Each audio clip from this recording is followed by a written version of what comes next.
Of all their evil actions, nothing defines the Nazis like the final solution: the murder of some 6 million Jews. But how did they get an entire nation to buy into the wholesale slaughter of an innocent race? They're performing murder and terrible crimes, but at the same time trying to make it look as though it's correct. This is the story of how Hitler and the Nazis groomed the German people. He likened the Jews to a virus or a wound that won't heal. Using all their darkest arts to make them complicit. We do have partners in crime here. In the worst genocide in human history.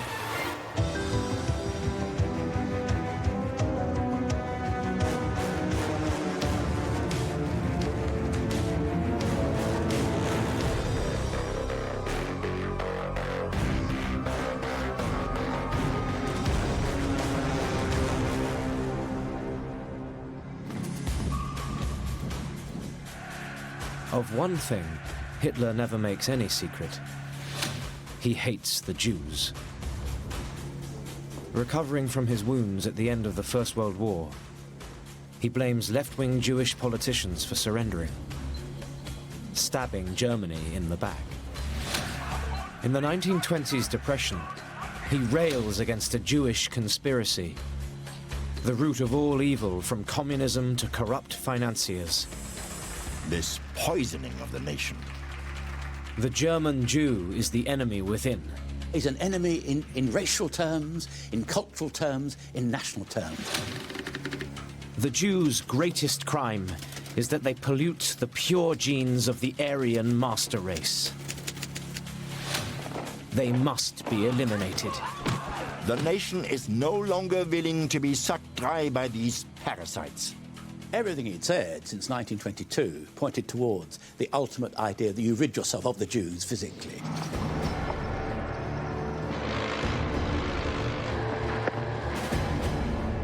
By 1941, he is master of everything. He has defeated France, captured Poland, and his army is advancing deep into the Soviet Union. Now he can begin on a lifetime's ambition to create a pure German nation free of Jews.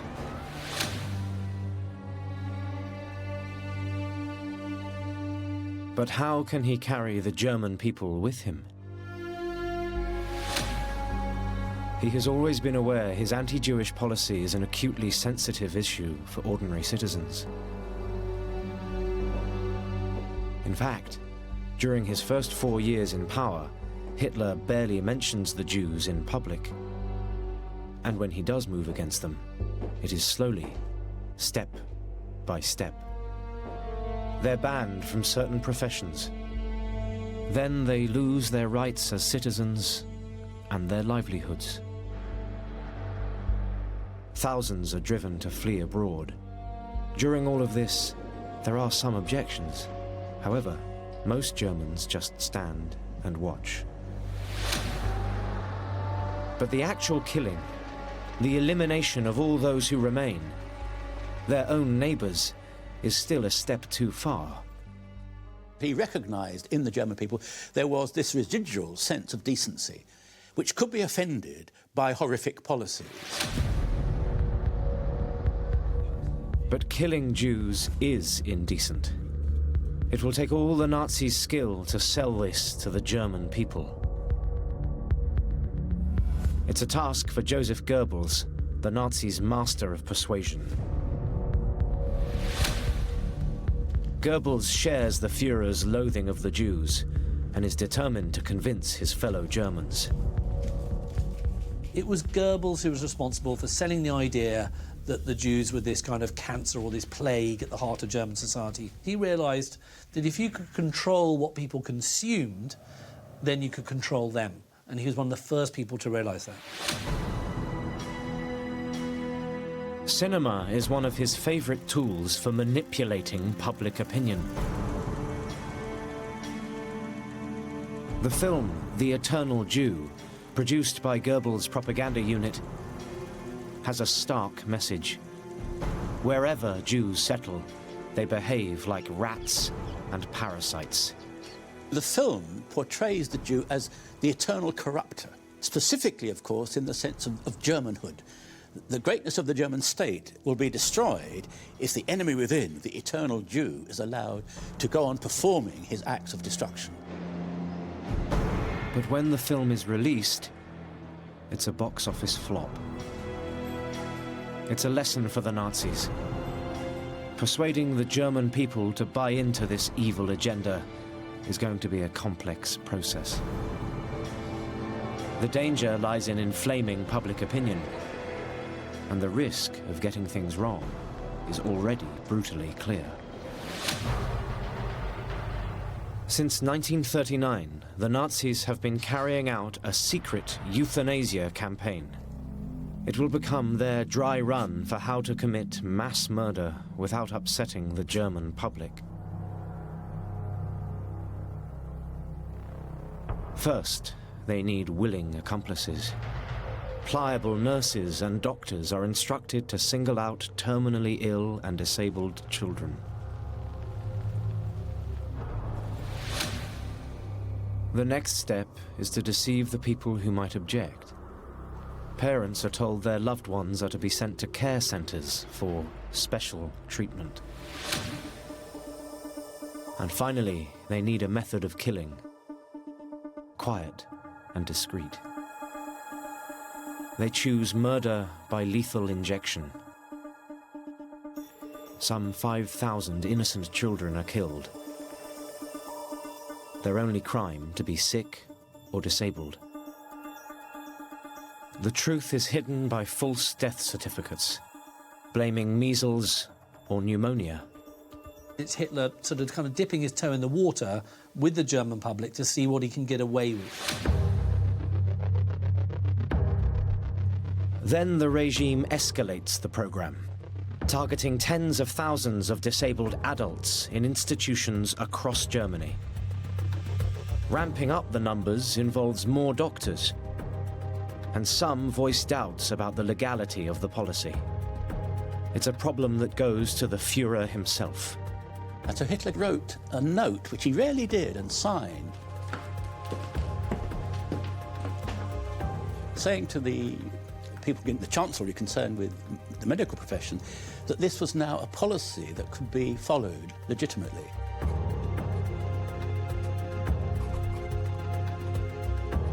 For the German doctors, it's now official. They are obeying the Führer's orders. That's what the new culture is, they say to themselves. That's the environment. That's the classic road to hell. A secret department, known as T4, is set up to mastermind the process. To kill so many, quickly and quietly, they need new techniques. What the men at T4 come up with is a shower room. Except these pipes and shower heads don't carry water. They deliver poisonous carbon monoxide gas. In many ways, the euthanasia program represents the absolute bestiality of the Nazi regime. Tens of thousands of Germany's sick and disabled are murdered in this way. And it's an extraordinary program because all those involved knew what was going on. It's not as if they were blinded. They accept that euthanasia is a legitimate policy. The killing of Germans by Germans is legitimate. But then the truth about the killing starts to leak out. Gradually, of course, the public living close to those institutions began to get an awareness that something unusual was going on. People start to worry. Other sick relatives might be the next victims. The discussion starts here and there about, will this be applied to our wounded soldiers? The Catholic Church picks up on the public fears and stands up to the regime. famously, Bishop von Galen gave a sermon in which he denounced this program, not on the grounds that it is necessarily unethical to kill people, but on the grounds that these were Germans that were being killed. He emphasized that these were our brethren, members of our families. The outcry becomes so strong, Hitler is forced to make a rare public climb down, officially halting his euthanasia campaign within Germany.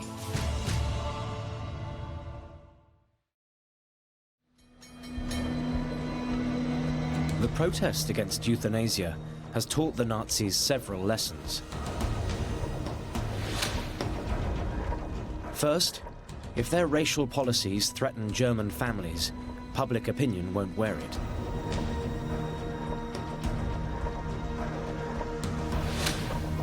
Second, any further killing will have to be well hidden, far from Germany itself.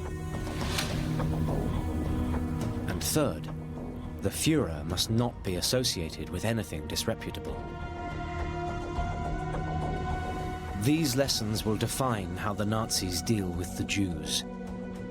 In particular, Hitler will never personally sign a compromising document.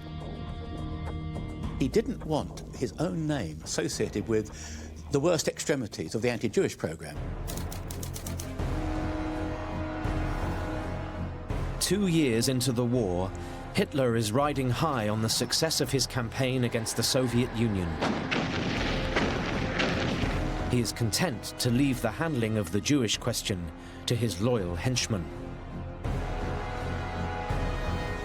Officially, Reichsmarschall Hermann Göring, Hitler's number 2, is in charge of Jewish affairs.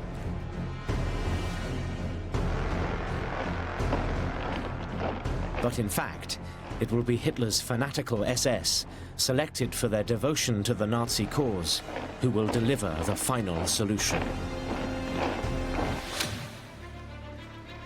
Their leader is Heinrich Himmler, a Nazi Party member since the 1920s. He shares Hitler's resolve to rid Germany of the Jews. And his right-hand man, SS General Reinhard Heydrich, is even more terrifying. He found in his subordinate, Reinhard Heydrich, absolutely the perfect man to carry out the destruction of a people. As head of the Nazi security forces, Reinhard Heydrich is one of the most feared men in Germany. If you gave Hitler a piece of paper and asked them to sketch out the perfect Nazi, I think he probably would have sketched out Reinhard Heydrich. He was tall, he was blonde, he was athletic. He is a man of many talents. A champion fencer, a fighter pilot, a skilled violinist. But above all, he is a fanatical Nazi. He had all the characteristics that made him the Aryan Superman. Heydrich really is the rising man of the Nazi racial killing machine. Since 1939, Heydrich has been wreaking havoc in the conquered territories in the east. His secret death squads, the Einsatzgruppen, slaughter thousands of Polish Jews. Those who survive are rounded up into ghettos. Nearly 3 million await their fate in appalling conditions. Then Heydrich's SS thugs follow Germany's armies into the Soviet Union, continuing their murderous campaign against the Jews. News of Heydrich's massacres in the East begins to trickle back home to Germany. Dear Hannah, last night 150 Jews were shot in this town. Men, women and children all bumped off. Don't worry about it. It has to be done. But don't tell anyone else. Many thousands of Germans now know what is happening out east. But they do nothing. It confirms what the Nazis learnt from the euthanasia program. They can get away with killing Jews out of sight, far from home. So this was something that was percolating outwards inside Nazi Germany. It was sort of, you know, the secret that would never dare to speak its name. As Heydrich plots a far bigger attack on the Jews, he needs authority from above. He can't get it from Hitler, who wants to keep his involvement secret. So Heydrich turns to someone else and prepares one of the most important documents in the story of the final solution. He takes his secret letter to the home of Reichsmarschall Hermann Göring. The man Hitler has officially put in charge of Nazi Jewish policy. What Heydrich wants is Göring's signature, authorizing him to produce a plan for the Nazis' intended final solution to the Jewish question. This is the stamp of approval he needs. But it will be another 5 months before Heydrich has his plan in place.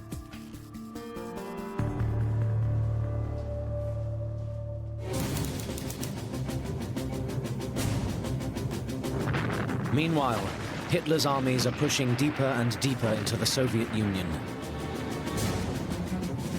Far from the eyes of the German people, Heydrich's killer squads are ramping up their slaughter of the Jews. They're looking for the most efficient method for mass murder. Still, just using bullets. Soon, Heydrich's SS develop a sinister routine. The Jews are rounded up and taken to a remote execution site. The first arrivals are forced to dig a pit. What happens next is revealed in this amateur film, shot in Latvia by a German soldier. A group of Jews is lined up in front of the mass grave and shot. Then another group is brought in, layer upon layer. The Nazis call it sardine packing.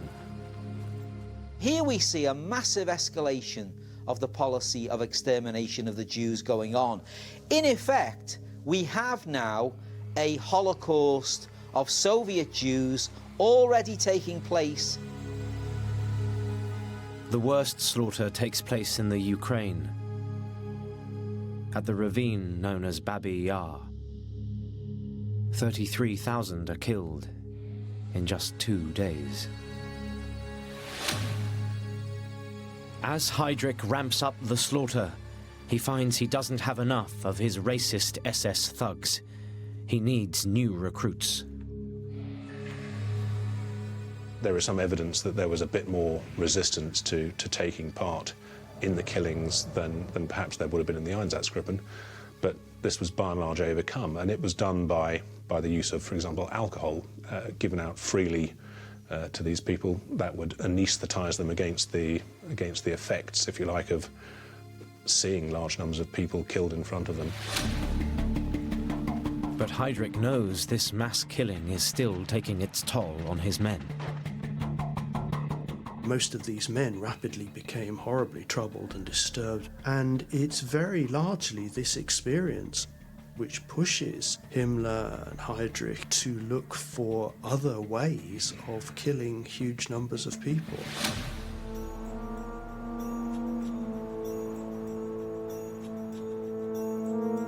Back home, Hitler is still looking for a way to deal with the 200,000 Jews living in Germany. Everybody knew Jews. They were part of German society. They were Germans. They had fought in the First World War. They had won Iron Crosses.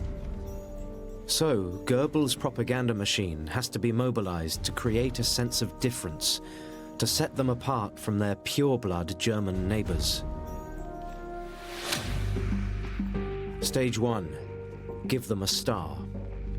A Jewish German and a non-Jewish German may not look that different, but what you can do is label them with a star. And it's the yellow star is absolutely key to differentiating them, and it starts kind of staining them. Anyone above the age of 6 is obliged to wear the yellow Star of David. This is the real moment at which they really say to the people on the streets, these people are different from everybody else. They're not German, they are Jewish, and the Jews are an unwanted race in our Third Reich. Stage 2 is to make sure Germans do not socialize with Jews, to keep them physically apart. Don't be fooled into thinking, he's nice because I know him. He's a Jew, they're Jews, and therefore they're a threat. Goebbels keeps up a stream of propaganda, carrying the insidious message that it's not the Nazis who are turning on the Jews. The Jews have brought this misery on themselves.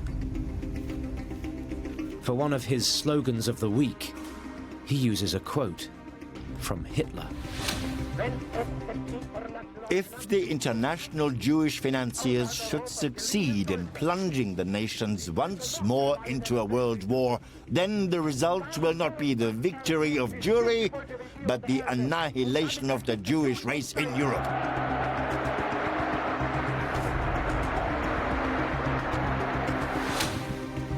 It is a masterful piece of propaganda. It absolves the German people of any guilt. The Jews will be responsible for their own destruction. The single most disturbing thing that Goebbels achieved, that was scapegoating.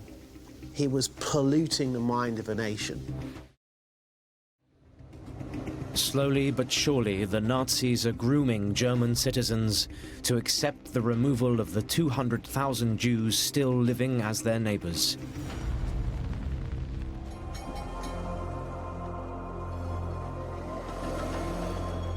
However, even now, they are wary of inflaming domestic public opinion.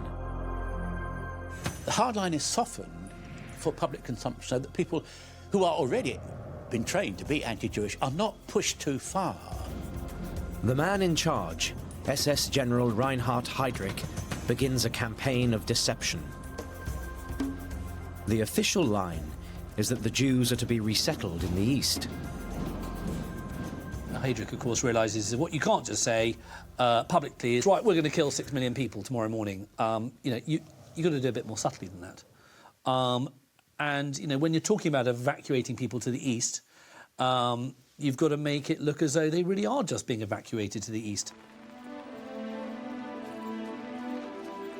So, Heydrich sets up a model camp at Theresienstadt in the occupied Czech territory. Newsreels are released showing it as a safe place where German Jews can resettle. And it was provided with facilities that many ordinary Germans didn't have. Swimming pools, complex of cinemas, massage areas. The idea being that although we've removed the Jew from our midst, we're not making him suffer because we're giving him a way of life which is perfectly consistent with civilized standards. It's a cruel deceit. For most Jews, Theresienstadt is really just a stop before they are sent on their way to the horrific ghettos in occupied Poland and around the Baltic. And that's one of the kind of terrifying elements of the Nazi regime, is they're performing murder and terrible crimes, but at the same time trying to make it look as though it's correct. But Heydrich's deportation of the German Jews creates a new problem.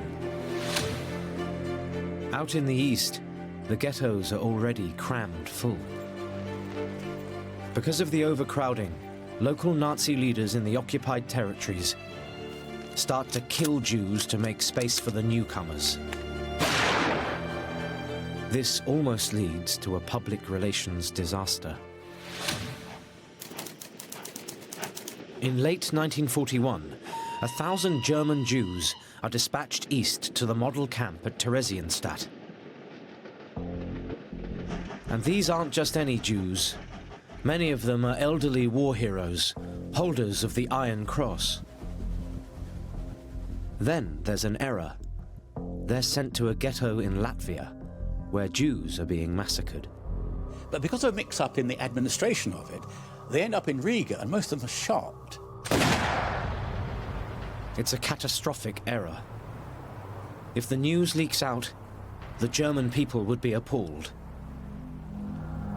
It's a warning to Heydrich and SS chief Heinrich Himmler. Killing German Jews needs their close control. By now, their plans for the SS to deliver the final solution are ready.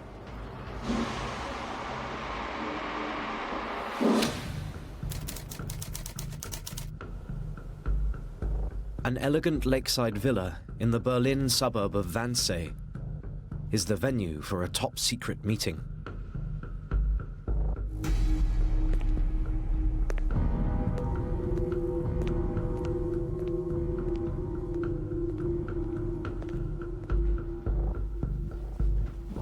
High-ranking civil servants, the men who run the German state, Nazi party officials, and members of the Reich security forces assemble for one of the most notorious gatherings in history. In this quiet, palatial atmosphere, all of the stakeholders who will decide the fate of European Jews are assembled. Awaiting them will be Adolf Eichmann, chief organizer of Jewish deportation. He is to become a key player in the Nazis' final solution. Eichmann was a virulent anti-Semite. He was a very passionate man in many ways. He was a drunkard. He had affairs. He was a very committed Nazi. And he really felt that what he was doing was absolutely right. And he wasn't just doing it because he was a boring civil servant. He was doing it because he wanted to kill Jews. His role today is to keep the minutes of the meeting. The mood is relaxed, despite the sinister agenda. Eichmann's superior, Heydrich, is in the chair.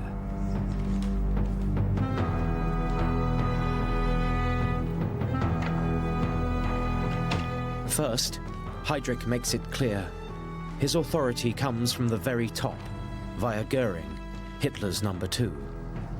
And what he is putting forward is an SS-run operation. What Heydrich had to do was to establish that what he was doing or proposing at Wannsee was in fact the Führer's policy. The meeting is so sensitive, the only reference to the Nazis' real plan is in the careful language of Eichmann's minutes.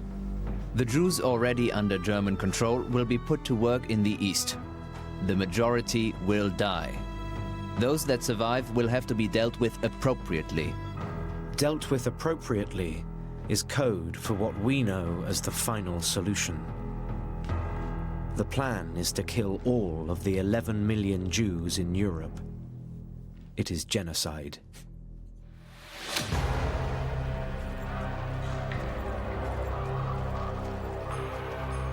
This is a task too big for Heydrich's death squads. It will require murder on an industrial scale. What Heydrich brought to the table was an incredibly analytical mind, a very, very cold, callous, evil way of thinking that could just regard genocide as a kind of challenge for a civil servant. Heydrich needs the men around him to mobilize Germany's resources and infrastructure. They will have to be involved in this crime. Wannsee is the coming together in administration terms of all the leading authorities concerned with transport, with gathering of the Jews, with treatment of them when they're there, the food supplies, etc. That's a logistical problem that's got to be resolved by logistical means.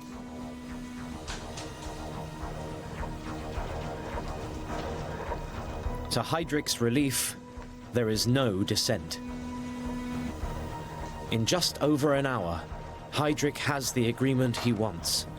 The German state will be mobilized, and the SS are in charge of the final solution.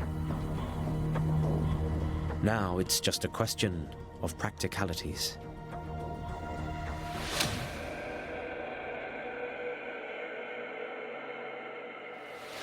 In the remote area of eastern Poland, there are huge swathes of deep, dark forest. If you want to get rid of a people, that's the place to do it. This is a place where people can just disappear. The SS already has a base here, in the city of Lublin. They have rounded up thousands of Jews into labor camps and ghettos. They must now be discreetly killed. Heydrich has already been experimenting on the best way to do it. He's brought in his top expert in mass murder. One of the most unpleasant of a very unpleasant bunch called Nazis was a fellow called Christian Wirth. He's involved in the euthanasia program. He designs the death rooms, and he uses his knowledge and experience to apply it to extermination of Jews. And he was the one that said, you can't destroy Jews at piecemeal, as we did in the euthanasia program. We need 1,000 a day, 2,000 a day. See this as a major logistical problem. On his way to Lublin, Wirth does some research. At the town of Helmno, they are already experimenting on how to kill Polish Jews. First, they are led into a sealed chamber, unaware they are entering the back of a large truck. Exhaust fumes are pumped in, and the victims soon die of carbon monoxide poisoning. But killing one truckload of 50 Jews at a time is not going to deliver the final solution. Wirth's orders are for mass murder hidden away in Poland's dense forests. He needs a more efficient, continuous process to kill the numbers required. So, at his first location, near the remote village of Belzec, Wirth installs a static combustion engine to pump exhaust fumes into large, sealed gas chambers. Belzec becomes a blueprint for other secret death camps, Sobibor and Treblinka. With Helmno, they form a lethal network of extermination, all carefully chosen because they are close to the railway lines. The Nazis now carry out the first stage of their plan. They liquidate the ghettos. Some 1.5 million Jews are shipped to these camps, crammed into cattle trucks and goods wagons, brought in like cargo, to be eliminated swiftly and out of sight. Unlike the vast concentration camps in Germany, which were prisons, these death factories take up just a small clearing. These forests are places where evil happens, and the Nazis chose a spot that almost feels evil before what they did there took place. It is quite the most terrifying spot, and it's not just terrifying because what we now know that happened there. It's terrifying because it's remote, it's dark, it's lonely, and it's sort of a place that just gives you a sense of absolute hopelessness.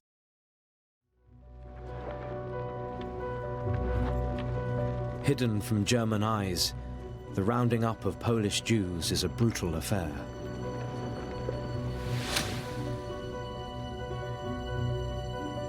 A very different challenge is how to round up German Jews and send them to the death camps.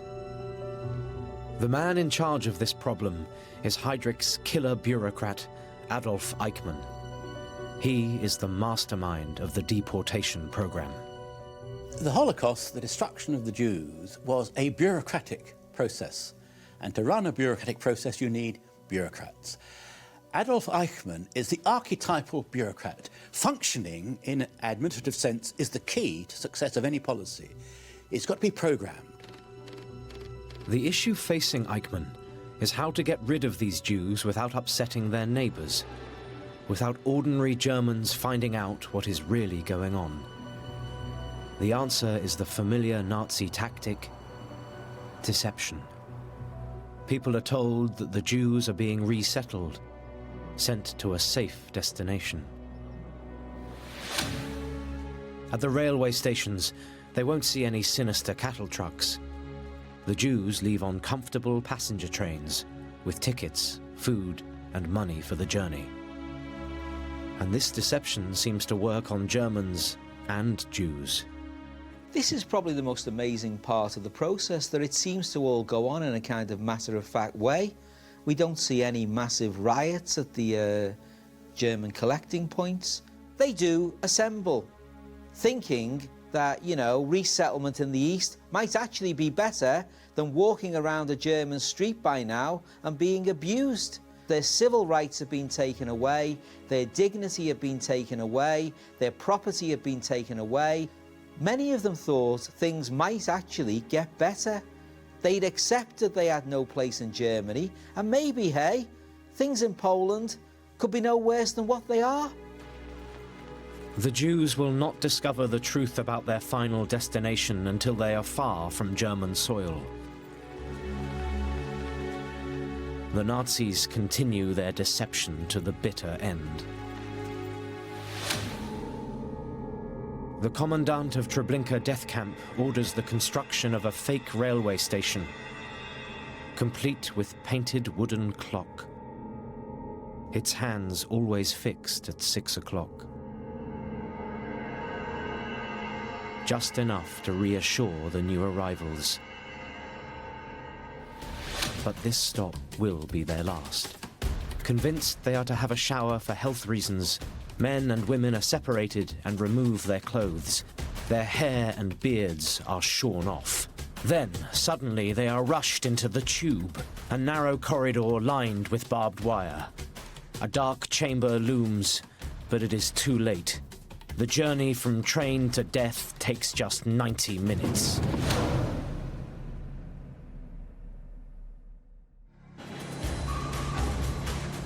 The Nazis are now operating such an efficient system, nothing can stop it.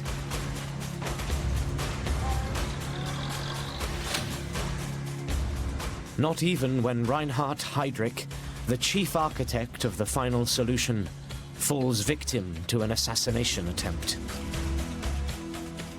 At his funeral, the biggest sort of Nazi showpiece funeral of the entire period, all the Nazis are there, and Hitler seems to even be shedding a few tears at losing this sort of right-hand Aryan Superman.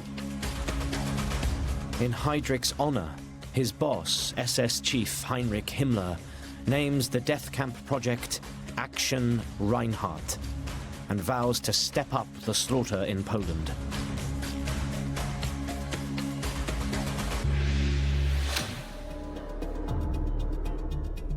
In the forests of eastern Poland, the Nazis are carrying out their final solution to the Jewish question.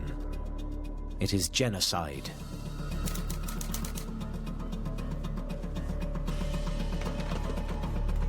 At the end of 1942, Adolf Eichmann, the Nazis' killer bureaucrat, receives detailed reports from the secret Polish death camps.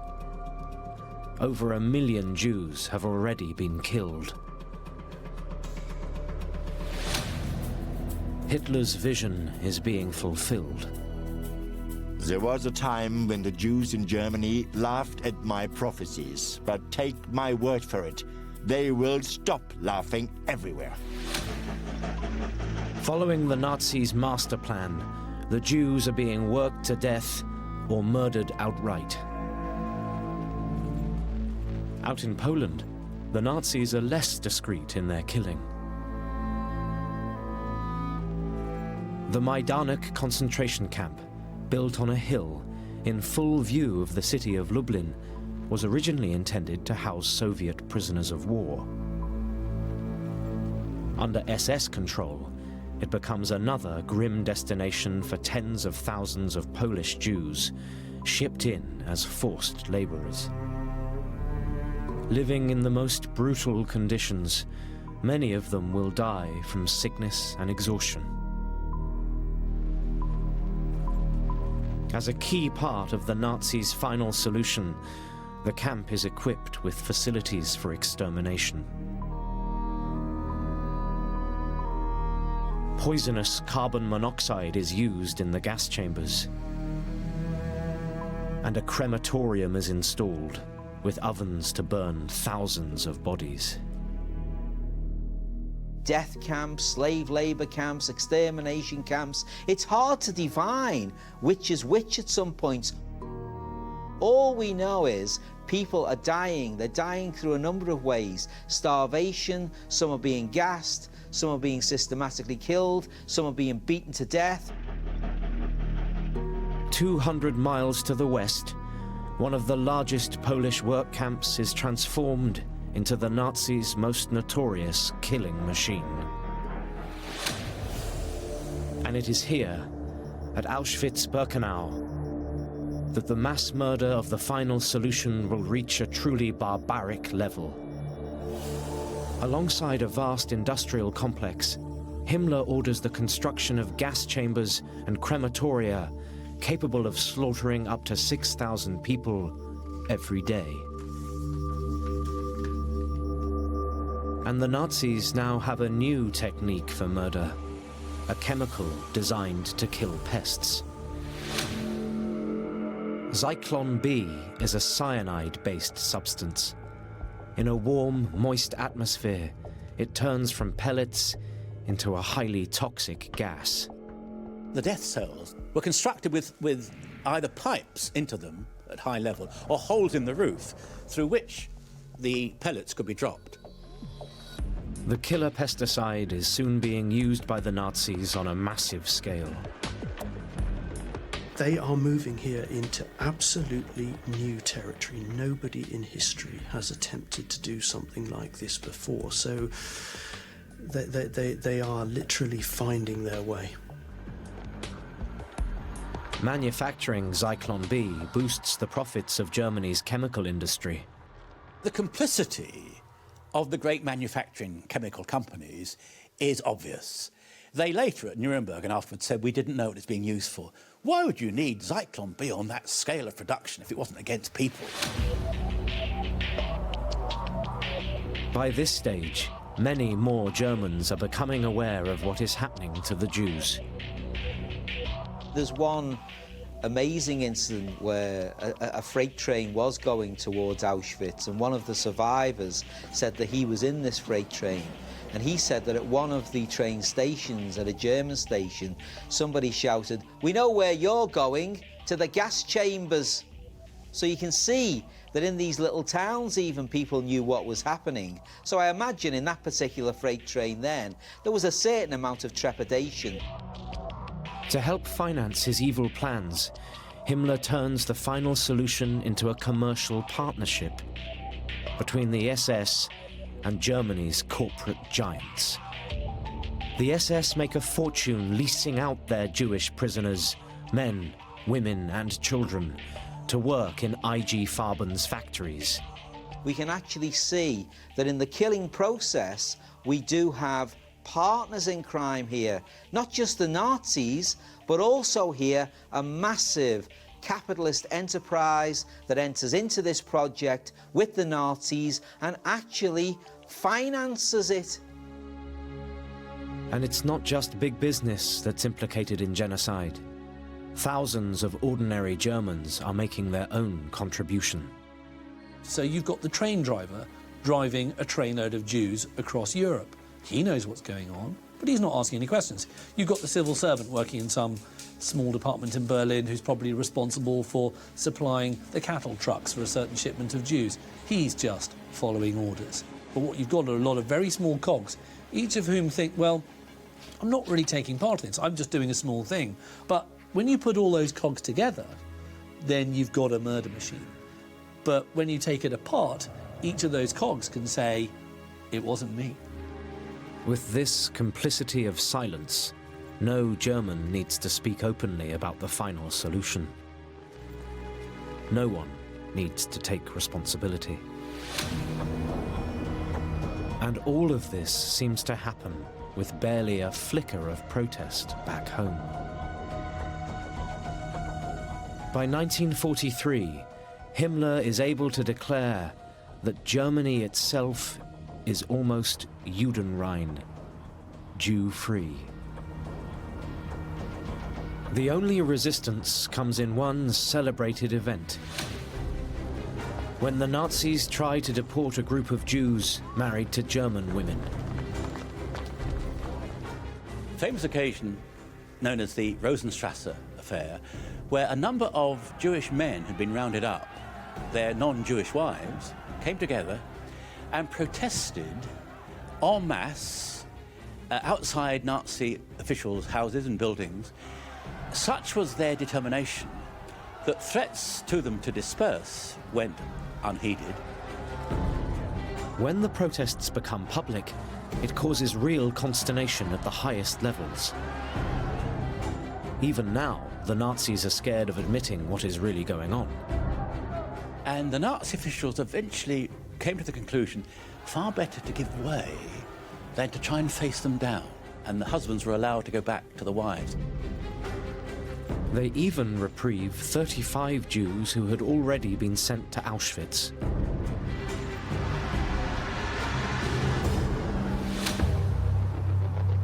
But the Rosenstrasse protest is an isolated occasion.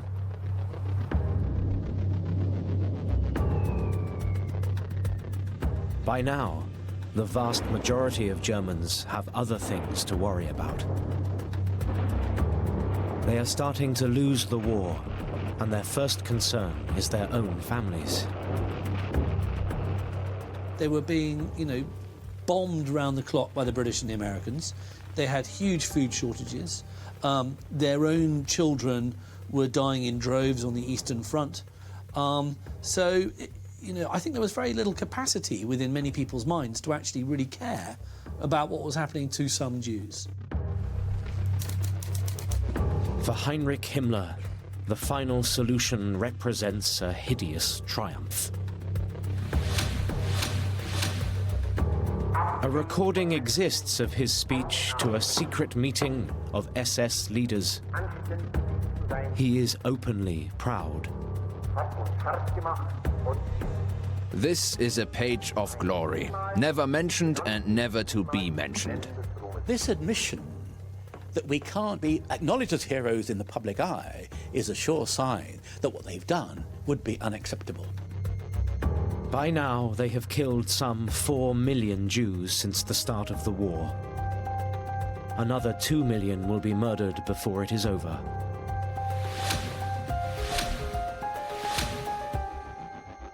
But the Germans must feel no guilt. Himmler shifts the blame onto the Jews. They are responsible for their annihilation. We have the moral right. We had the duty to our people to do it, to kill this people who wanted to kill us.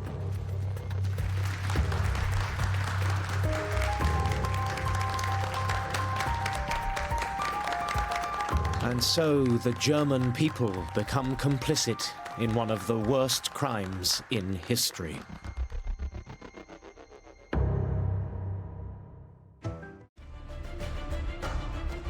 Hitler's control over Germany is built on a simple illusion.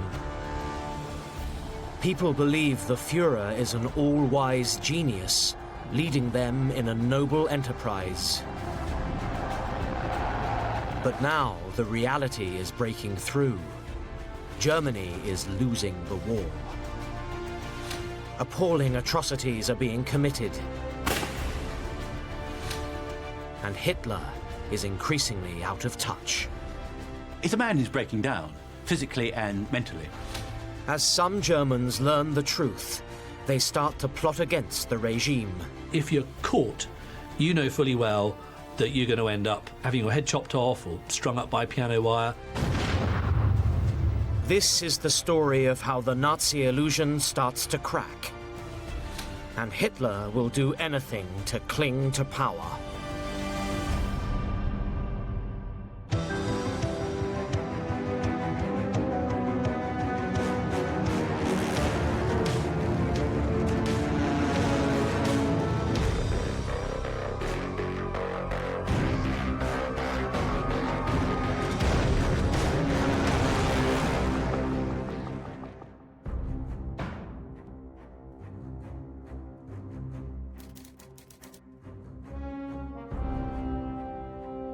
By the winter of 1943, it's all going wrong for Adolf Hitler.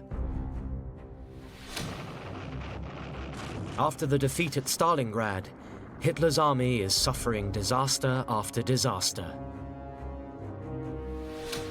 In Italy, his closest ally, Mussolini, the fascist dictator, has been overthrown. In the West, the threat of a massive Allied invasion is growing daily.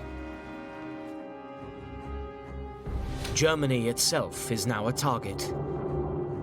Relentless bombing raids leave thousands homeless.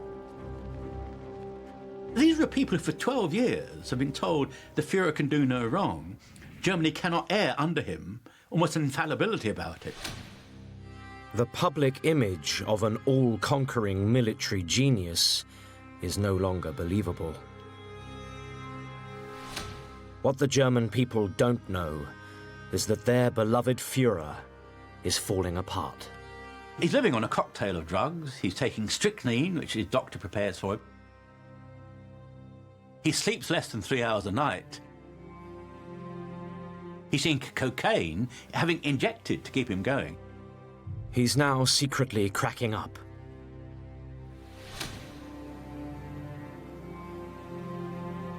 Out of contact with his people, he spends all his time at his remote headquarters in the East, trying to turn around the course of the war.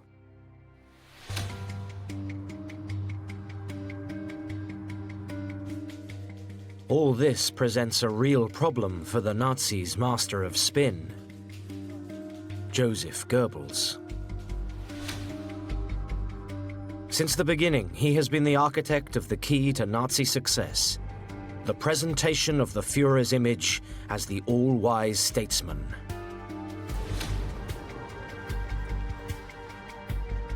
To keep in touch with what's being said about Hitler in the bars and cafes across Germany, he uses thousands of spies to eavesdrop on people's conversations.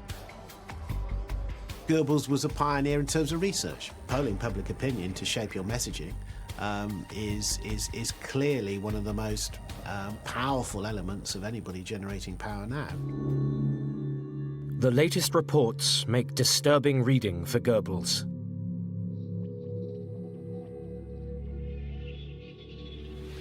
Many Germans are starting to feel that Hitler is out of touch with their daily suffering. He has withdrawn from public appearance. His broadcasts are very few and far between. There is a risk that the German people are losing faith in their leader.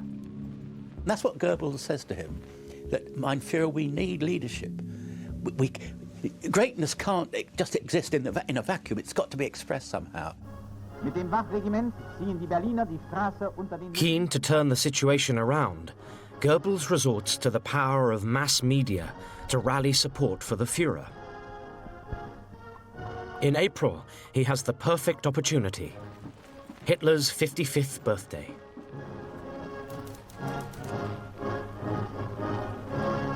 In Nazi folklore, Hitler's birthday was a very special day. And so in 1944, Goebbels was very keen that the tradition of a great celebration should be continued. He makes sure the newsreels carry the story across Germany. The message is that even when their cities are being bombed and their houses collapse, the German people will stand firm alongside their Führer. They were going through a hard time. Bombing was almost a daily or nightly affair. How do you survive that? How do you sustain yourself? Belief and hope. And that's what the message is meant to convey. We will come through. Goebbels' propaganda even makes a virtue out of Hitler spending so much time with his generals. The Führer's duty, he says, is to win the war for the German nation. It may mean he has less time for the people, but they owe him their loyalty because he is fighting tirelessly for them. But both Goebbels and Hitler are unaware he is already fatally out of touch with one section of his people, vital to the Nazis' survival: the army. The biggest danger to the Nazi regime is brewing out on the front line amongst middle-ranking officers. These are the people who see the gulf between Hitler's claims as a leader and the reality in the field. The colonels, the middle-ranking, middle management of the army, they were the people who were actually out on the ground realising what he'd got them into. They have to follow Hitler's increasingly bizarre orders, from his total ban on any German retreat. Absurd strategically, absurd militarily, as his generals knew. To his reckless demands for offensives without adequate troops or equipment.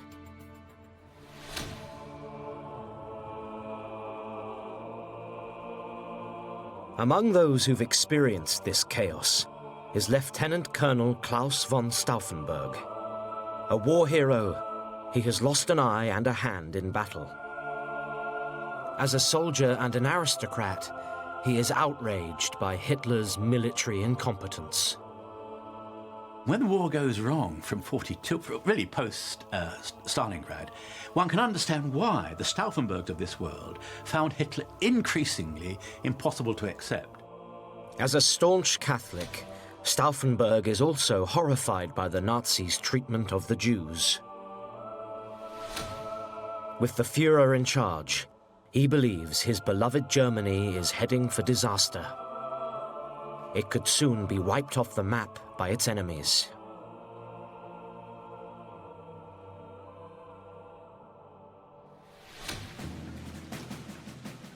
Stauffenberg's treasonous views are shared by fellow officer Colonel Henning von Tresckow.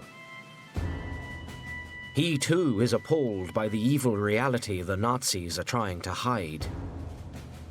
The slaughter of thousands of civilians in Poland and the Soviet Union. He finds it hard to reconcile that with his sense of being a soldier and being a decent German.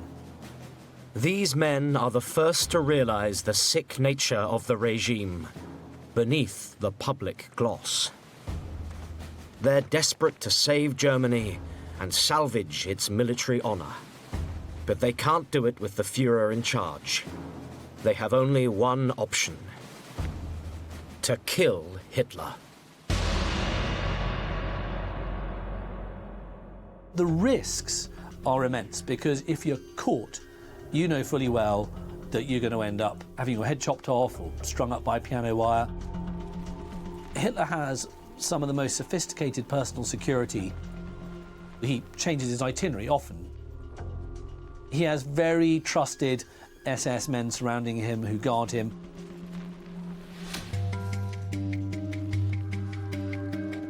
Von Tresckow is undeterred. He sets up several attempts on Hitler's life. Hitler has the luck of the devil. He changes his itinerary at the last minute, so someone who's about to shoot him, misses his chance. Bombs are placed near him, but they don't go off.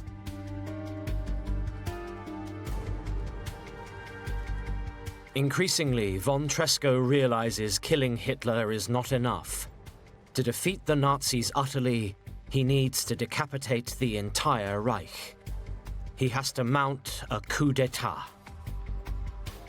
He has a real sense of history and the importance, the historical importance of what they're doing. And he says this on a number of occasions. There's one famous quote where he says that the stain of Nazism will affect us all, for generations to come. And he says it will not be Hitler who is blamed only. It will be you and me, it will be your wife and my children and your children. And he sees that with absolute clarity. Meanwhile, the regime that prides itself on being loved by its people has no idea that someone is plotting its downfall.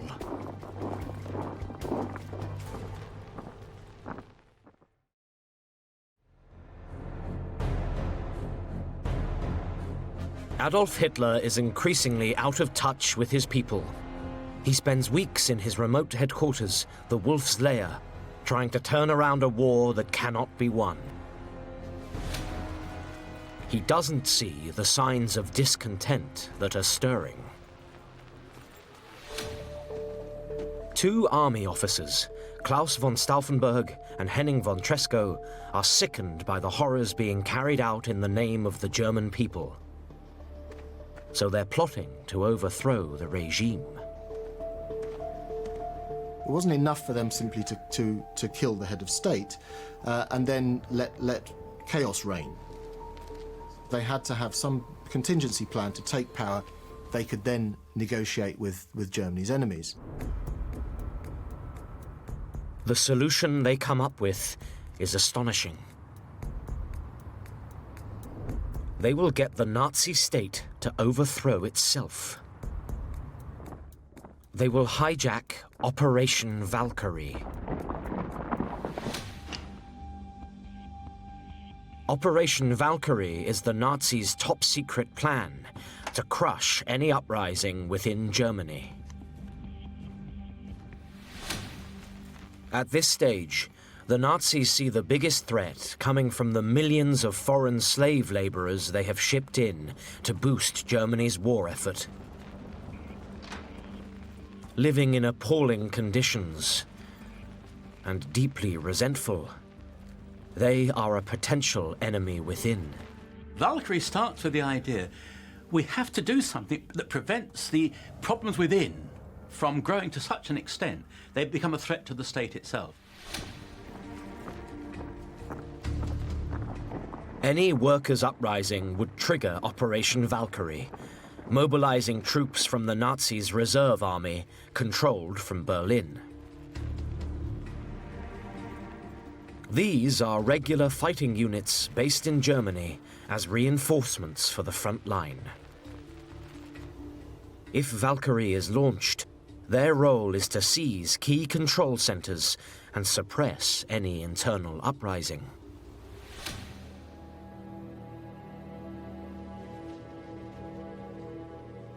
By a stroke of luck for the conspirators, the man put in charge of the Valkyrie plans is none other than Colonel von Stauffenberg. Secretly, he and his fellow plotter Henning von Tresckow decide to modify the orders. They realized that this was a plan that could be tweaked and subverted to actually serve the purposes of the plotters. Their changes to the Valkyrie orders need to be discreetly typed up without anyone being able to trace who made them. Von Tresckow's wife joins the plotters. They know there is one force in particular they will have to deal with. The SS, the elite troops fanatically loyal to Hitler and the Nazi regime. So, alongside the original orders to suppress any uprising of foreign workers, the plotters secretly add the SS as a potential threat to Germany. They too will now be neutralized by the reserve army.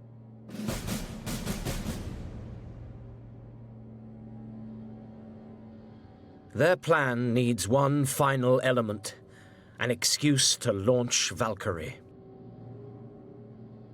Rather than wait for a workers' uprising, they add their own trigger. The assassination of the Führer.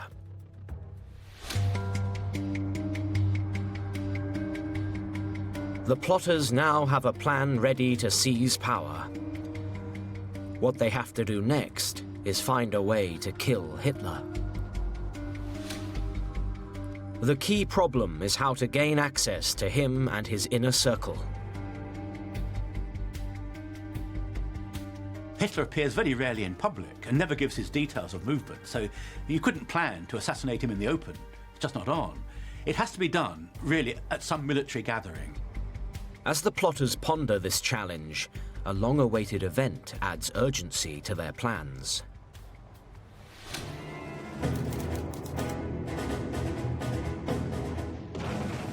D-Day. The Allied invasion in the West is finally launched. As the scale of the invasion becomes clear, the German commanders are desperate to unleash a counterattack using their panzer divisions. But for that, they need the permission of their supreme commander, Adolf Hitler. It's remarkable that he has that degree of control over the military. They couldn't act on their own.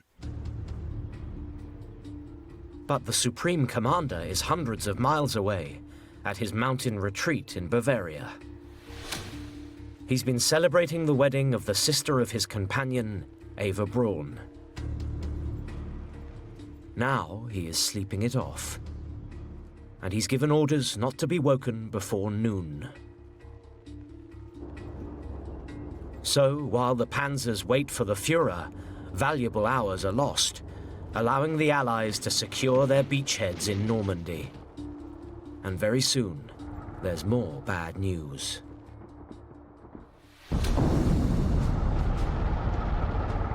In the east, the Soviets launch a devastating offensive. 2 million troops tear through the German lines, inflicting some 500,000 casualties.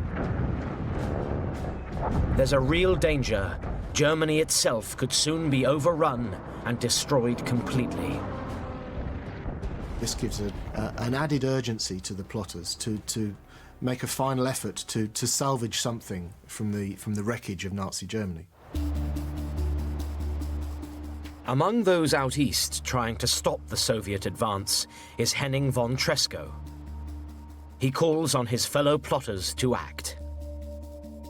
What matters now is to prove to the world and for the records of history that the men of the resistance movement dared to take the decisive step. The next move is now up to Colonel von Stauffenberg.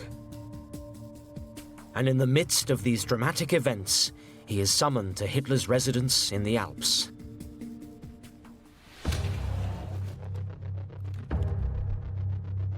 He has been given the task of briefing him on Operation Valkyrie, the regime's secret internal security plans. The invitation to see Hitler in Bavaria is a breakthrough for the plotters. They now have access to the heart of the Nazi regime. And the first meeting that he has with Hitler is actually on the 7th of June 1944, which is the day after D-Day. He shook hands with Stauffenberg and sort of held his gaze for a while, as he tended to do, which was his way of sort of testing somebody out to see what their mettle was like. Hitler senses no threat and welcomes him in. Now, Stauffenberg has what he wants: regular access to the Führer. He couldn't have hoped for better, in terms of, if I'm going to get at the man, I've got to be physically close to him. And here's the chance. By early July, Stauffenberg is ready to assassinate the Führer and so trigger Valkyrie. He decides to use one of his now regular meetings with Hitler to make his move.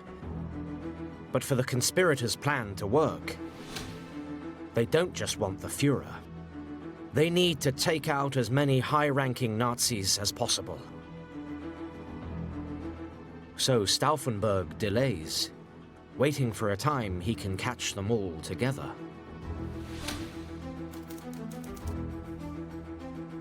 A week later, he thinks he has that moment.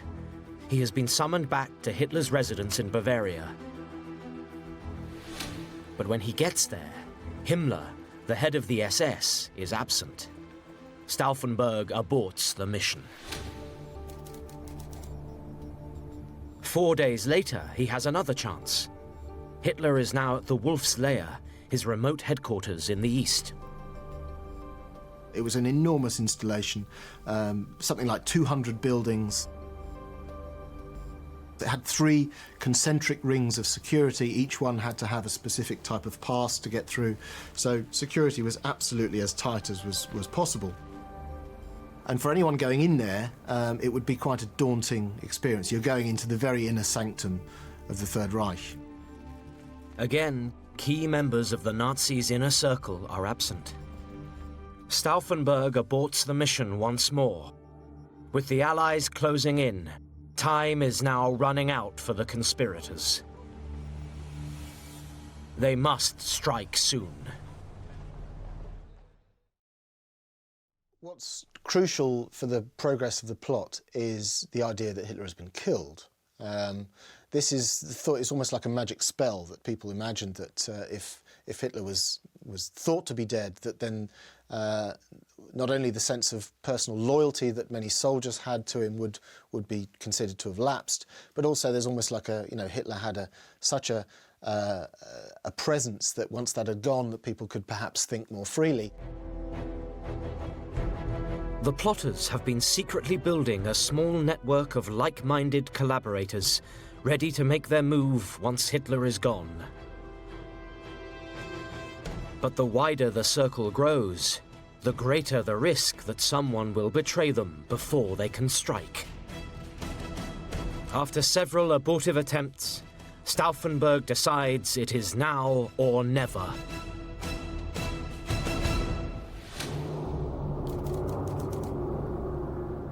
He flies from Berlin to Hitler's remote headquarters in the east, the Wolf's Lair.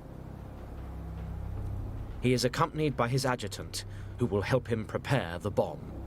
Let's not forget, you are right at the heart of power in Nazi Germany, and you're about to kill Adolf Hitler, who is regarded as a saint still by so many people. This is a huge event, and you could just imagine what's going through his head.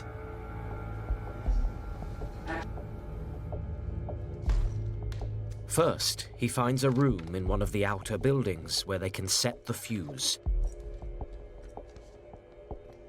It contains a glass vial of acid and a spring-loaded detonator. One twist releases the acid. It gives him just over 10 minutes to plant the bomb and get away. He now sets off for Hitler's briefing room. The sheer stress of trying to carry out that assassination, it was something you only did once. And yet Stauffenberg had already carried his bomb into a number of meetings with Hitler, and he'd already been down that road a number of times. So you can only imagine what degree of stress he must have been under. Neither Himmler nor Goering is there, but he decides there is no way back. Briefcase gets put down, it's basically a ticking bomb. Hitler is surely going to die.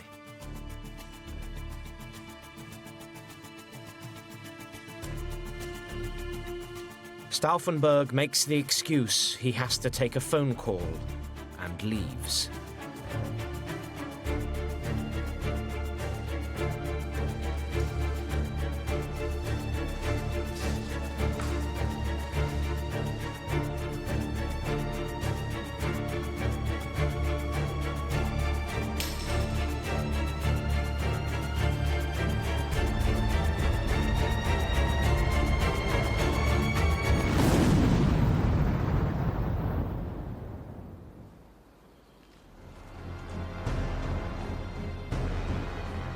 Convinced the deed is done, Stauffenberg rushes back to Berlin to launch the coup against the Nazis.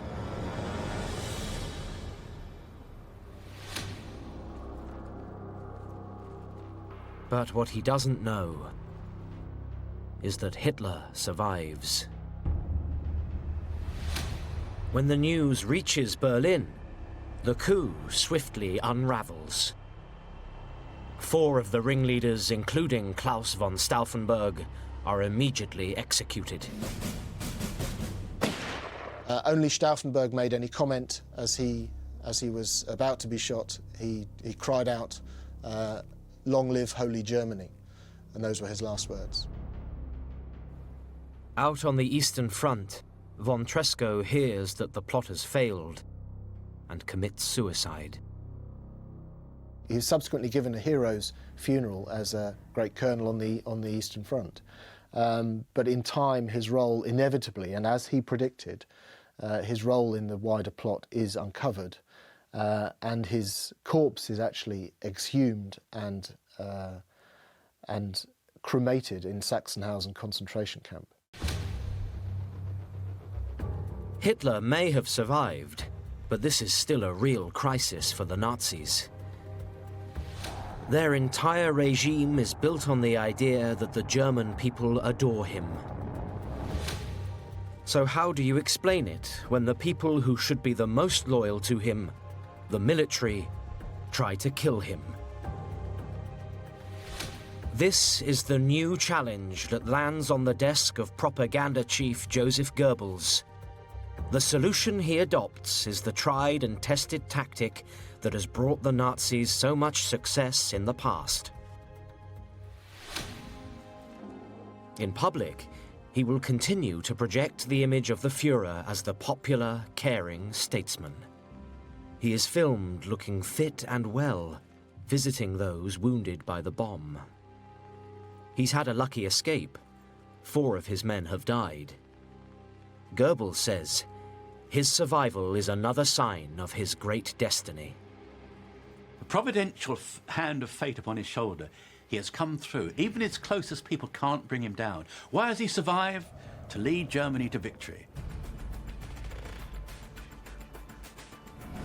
Goebbels' next step is to downplay the conspiracy. He advises Hitler to go on air, to make it clear the plotters don't represent ordinary German people. This is a crime without parallel in German history. A plot forged by a tiny clique of ambitious, criminal, stupid officers. The message is that the Führer is still popular. Just a tiny fringe is against him. He rejects his would-be assassins as a group of adventurers, a military clique trying to take power. So what Hitler is doing is appealing over their heads to the people and saying, I have survived, I am still here, I'm still with you. To ram his message home, Hitler promises vengeance. This tiny gang of criminals will be mercilessly eradicated. This is the Nazis' next move, a campaign of terror.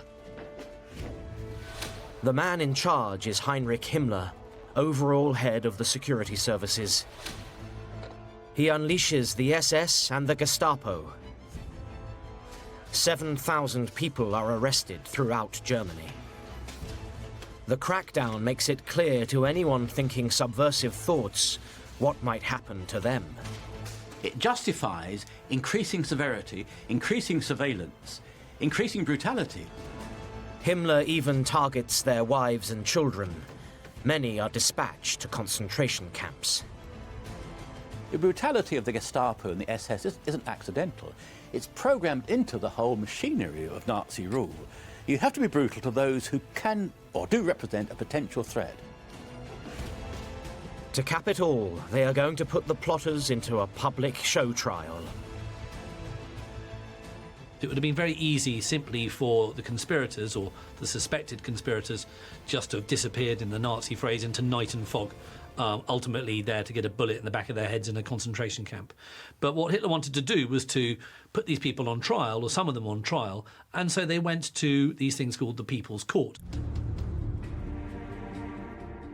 Hitler's aim is to have the conspirators publicly humiliated.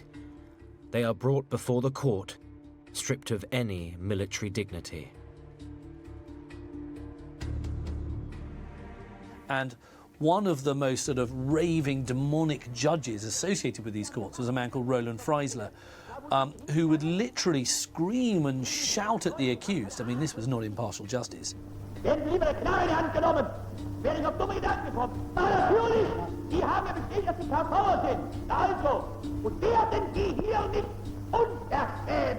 He would scream and shout at the accused. I mean, sometimes so loud that those actually recording these so-called trials for posterity would actually ask him to keep his volume down for the sake of the microphones. Goebbels makes sure that the journalists report every humiliating encounter. There can be no doubt what happens to those who betray the Reich. This is not a judge. This is simply an executioner in a robe. Some 5,000 are condemned to be executed. Hitler says he wants them hung up like meat carcasses. Some executions are even filmed and sent back for Hitler and the SS to watch.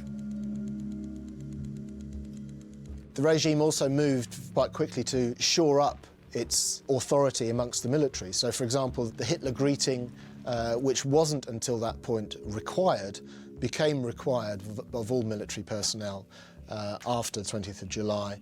And all Wehrmacht personnel, right from field marshals down to the lowliest private, were required yet again to personally declare their loyalty to Adolf Hitler.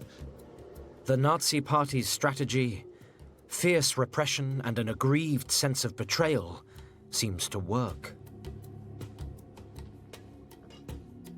Goebbels' reports from the secret police reveal an upsurge of support for the Führer. And people said, what criminals are they that can bring down the Führer? The general feeling, as recorded, is that although people might have been unhappy with the war, the way it was going, and Hitler's role, the idea that somebody tried to destroy the Führer, kill the Führer in this way, that does quieten quite a few sceptical voices that were being heard prior to that. But the regime does face one particular public relations challenge. Field Marshal Erwin Rommel is a hero to the German people and one of Hitler's favorite commanders. But in the interrogations, his name is mentioned as one of those involved in the conspiracy. Rommel certainly seems to have been approached by the plotters and seems to have been sounded out. And there's, I think, convincing evidence that he would have signed up to the idea of Hitler being removed, but he certainly wouldn't have countenanced an assassination. That, I think, is a step too far. That would not have been something that he would have considered acceptable or desirable. So some sort of change at the top to rationalise the German military effort would be something that he potentially might have been amenable to. However deep his involvement, Rommel is now a problem for the Nazis. Rommel's association with the conspiracy is a really tricky one for the Nazis to play out. If he's against the Nazis, well then frankly, who shouldn't be? If he is put on trial, a massive hero like that is going to be a really bad PR disaster. But once his name comes up, the regime has to act. Himmler's solution is brutal, but it must be made to look respectable.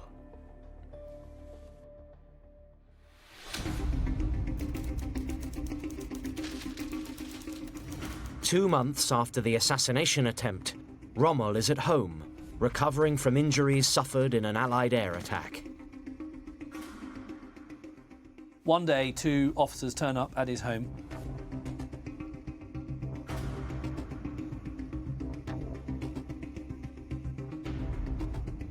And they come into the house and they have this very brief conversation in which his options are given to him.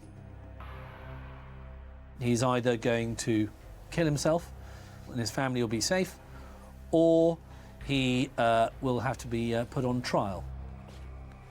Faced with this appalling choice, he takes the only option he can as a husband and father. He does what the regime wants. He takes the poison and commits suicide.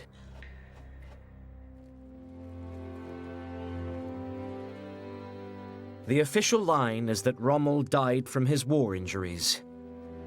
Hitler cynically orders a grand military funeral for his popular hero. He even sends flowers to Rommel's wife. But the family know the bitter truth. It captures very nicely the idea of kind of what's going on in private in the Nazi regime and what's going on in public in the Nazi regime. In the private world, you've got basically all this hostility, all these undercurrents of treachery, both against the regime and by the regime against their own generals, and yet in public, everything seems hunky-dory. You've got state funerals of Rommel, swastikas on the coffin, honour guards, public eulogies in praise of him.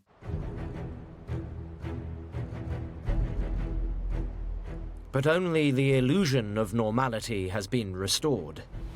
Germany is still losing the war, and people are still losing faith in the Führer. Goebbels needs to pull the nation together once more behind Adolf Hitler. So he repeats the call he made a year earlier for total war. Everyone, men, women, and children, are to be mobilized to save Germany.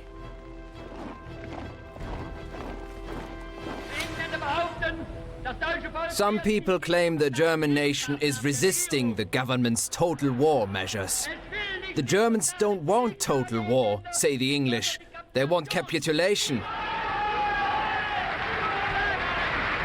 So do you want total war?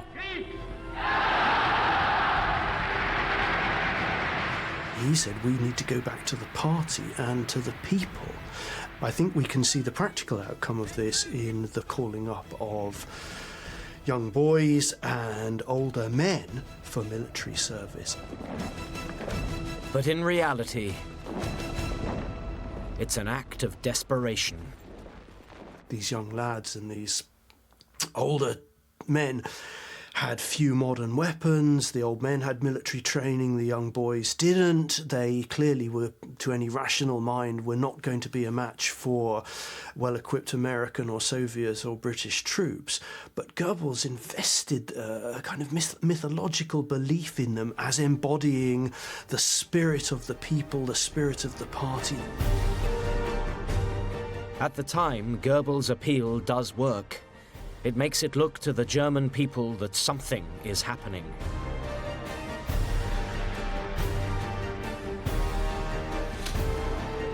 But this illusion will not last unless the Führer can restore his reputation as a great military leader. So, in his drug-crazed state, he plans a last desperate gamble, a top-secret offensive to defeat the Allies in the West with one huge knockout blow.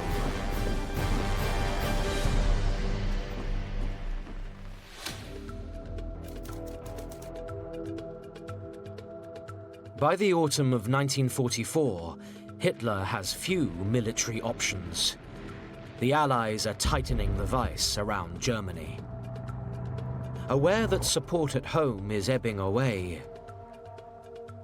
Hitler decides to seize the initiative. Germany can't survive for very long. There's got to be one last great victory somewhere. Working day and night, he searches for weakness in his enemies.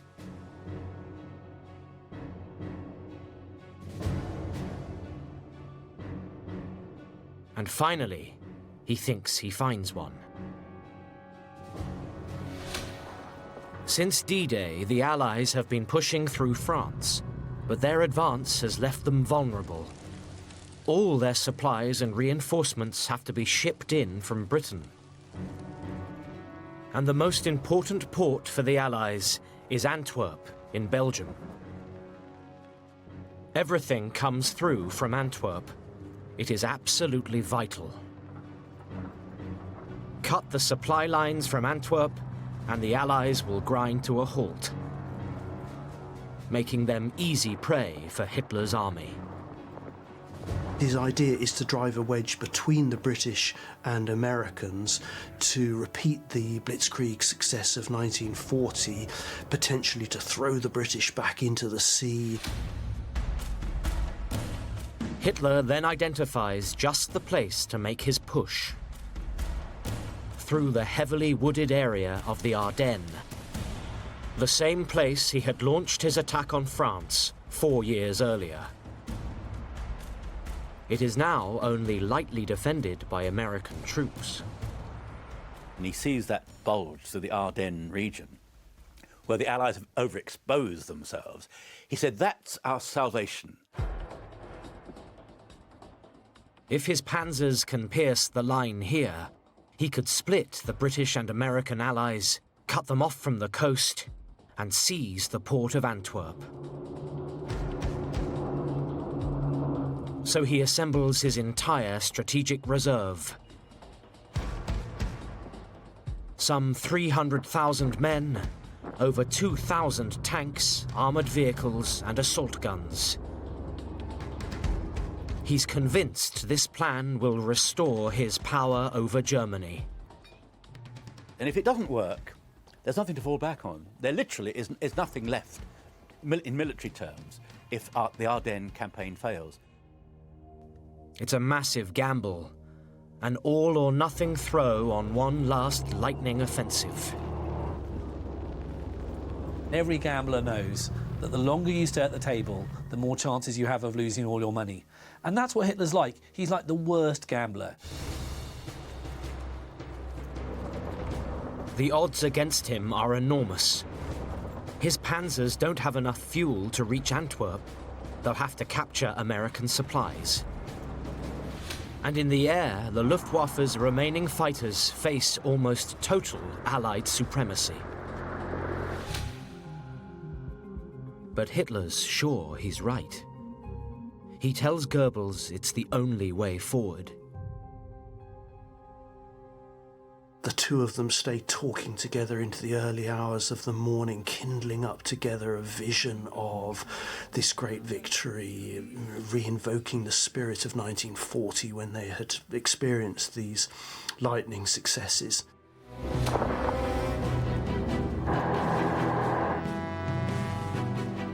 To deliver his victory, Hitler summons the field marshals he still trusts. Von Rundstedt, the master strategist who has never been defeated in battle. And Walter Mödel, a committed Nazi known as the Führer's fireman because he never lets down his leader in a crisis. But when they hear about the plan, they're nervous. The risk that they see in the Ardennes offensive is that it's the last throw of the dice. They're assembling everything that they've got to throw at the Allies, and if it doesn't work, that's it. There's nothing left in the armory. In fact, von Rundstedt doesn't want to be involved at all. He's well aware of Hitler's limitations as a strategist. He finds a way to sit out the battle. He feigned some stomach complaint. He was sick, he was unwell, he had ulcer perhaps. He tried to suggest that it'd better if someone else did the planning of that part of the campaign, because he didn't feel, he wasn't confident that he could go through with it. He didn't think it would work. But there is one elite force that Hitler can still rely on. The fanatical Nazis of the Waffen-SS. They were men you could still trust. The Waffen-SS, the last good Germans left, the last great military force to save the nation. The lead element in the Ardennes offensive is the 6th SS Panzer Army, commanded by Sepp Dietrich, an SS Colonel General, who is effectively an old drinking buddy of Hitler's. Dietrich has stood by Hitler since the 1920s, from the early days as his bodyguard to fighting his fiercest battles. He was somebody who had always got things done for Hitler, and I think at that stage, Hitler was clutching at straws.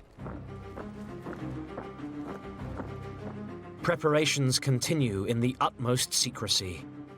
There must be no sign of the coming attack. The name of the operation was Operation Watch on the Rhine, which had a strong defensive connotation. The Allies knew through signals intercepts that German troops were being massed in northwest Germany, but they didn't appreciate what it was for. They thought it was some sort of redeployment to establish a defensive line. Hitler bans all radio communication. Surprise will be crucial.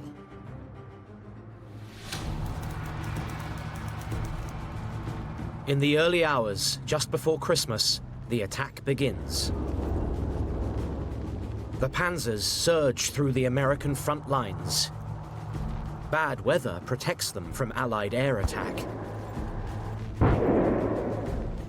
At first, the Americans don't know what has hit them.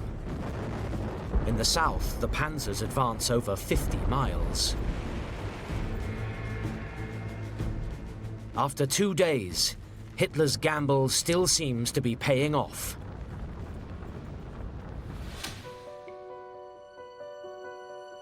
Back home, Goebbels is desperate to see how news of the attack will affect public opinion.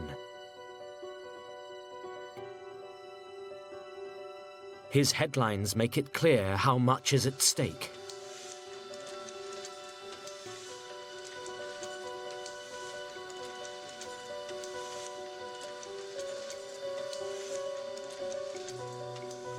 In fact, the early reports from the secret police reveal Hitler's plan is working. People are falling in behind the Führer. They are deeply joyous that we have again gained the initiative, especially since no one had expected that.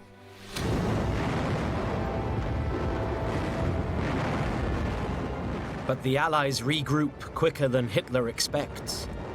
The advance is checked. The German war machine runs out of fuel. Soon after Christmas, Hitler has to accept the grim reality. His last throw of the dice has failed.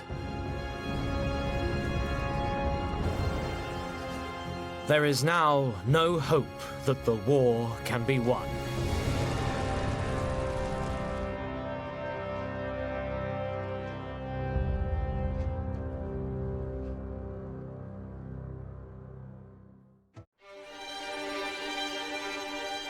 January 1945. Endgame for Nazi Germany. As the Allies advance on all sides, the 1,000-year Reich, built on illusion and delusion, is crumbling. What now for Adolf Hitler and the band of criminal conspirators around him? This is the story of how the Nazi regime keeps lying to the very end, as it collapses into plots, power struggles, and madness. But there is still time for one last great betrayal of the German people.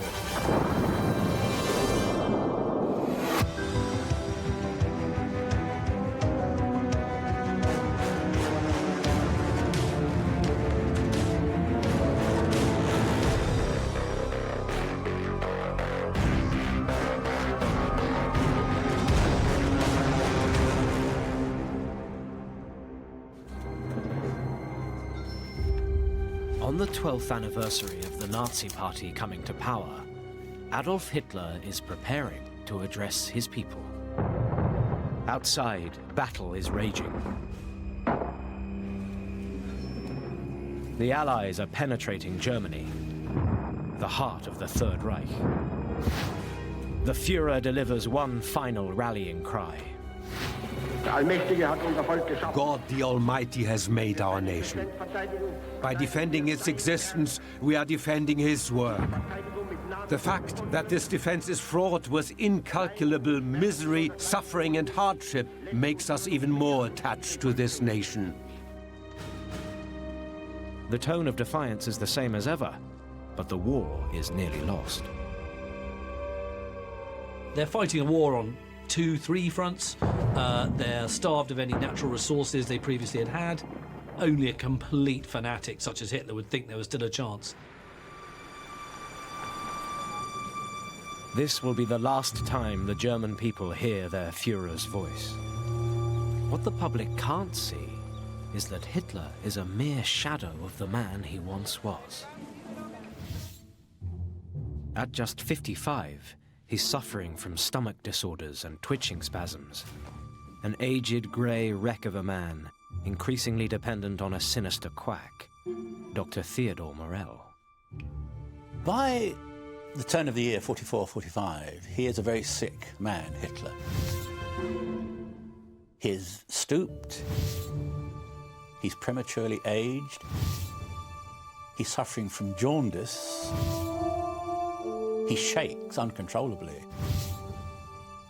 At times, his whole body shook. Other times, it's simply the left side, the left arm particularly. He survives on a cocktail of drugs, which his Dr. Morell gives him. Despite his pitiful condition, and the overwhelming military situation, he still clings to the belief he can win. Hitler is completely deluded by this point. I mean, he's so out there, he's clearly insane. There's absolutely no way that the German army, depleted of proper weaponry, machines, and, with a vastly reduced manpower, is going to be able to basically turn back this inevitable collapse. Hitler is pinning his hopes on new miracle weapons.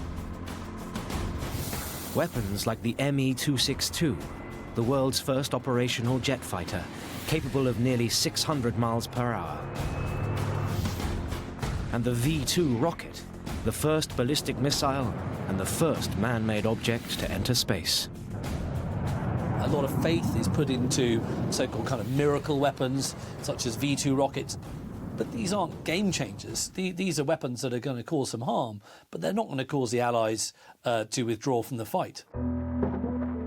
The jet fighters are produced too late, in too few numbers, and have no impact against the numerically superior Allied air forces. And as German forces retreat, rocket launch sites are captured, preventing them from posing any further threat.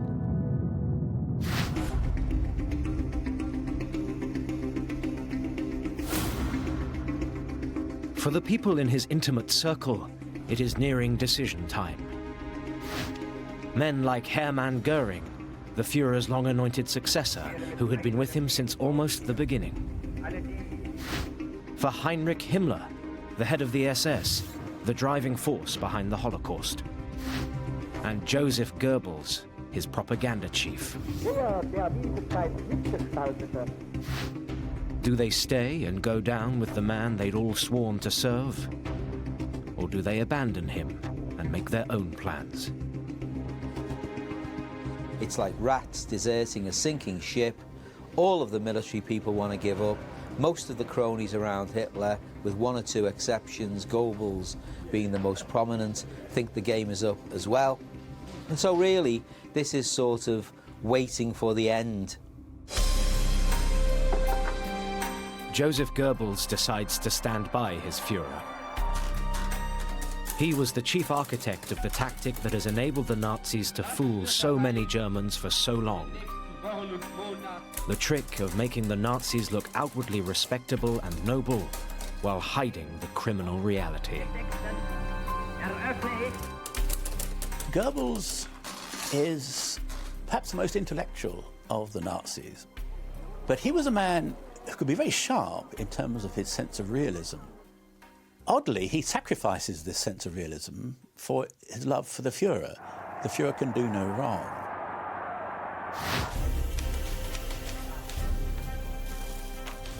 Despite the hopeless situation, bombed-out cities, food shortages, and fears of the advancing Russian Red Army, Goebbels throws all his energy into one final illusion, his most lavish propaganda piece to date. The best way to look at the mentality of Goebbels at this stage is to look at the premiere of a film called Kolberg. And this is a period drama about the Napoleonic Wars and a brave defense against the Napoleonic army by Prussian defending forces. And he makes this really the big blockbuster of the year, where all these people are fighting this sort of hopeless task, and at the last minute they turn it round and they defeat Napoleon.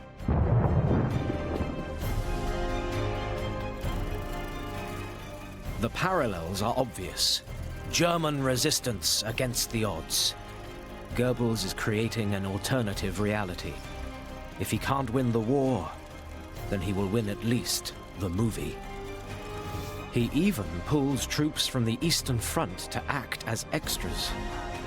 He clearly felt that these soldiers were as usefully deployed, if not more usefully deployed, working for a film like this temporarily, as actually fighting on the front. So it's a real testimony, the financing, the lavish production of the film, the diversion of resources into its imagined huge propaganda value. The film finally opens on January 30th, 1945, in a temporary cinema under constant threat of air raids, and screens until the fall of Berlin in May 1945. Almost no one sees it. I think that really sums up the kind of strange world that Goebbels and Hitler occupied at this particular stage. They are the only people who think a film can make any difference to what's going on, and that film doesn't even get distributed around Germany. But in his own strange way, Goebbels is remaining true to his principles. He is unwavering in his loyalty. But for others, like Himmler and Goering, as Germany collapses, they see chances to feather their own nests.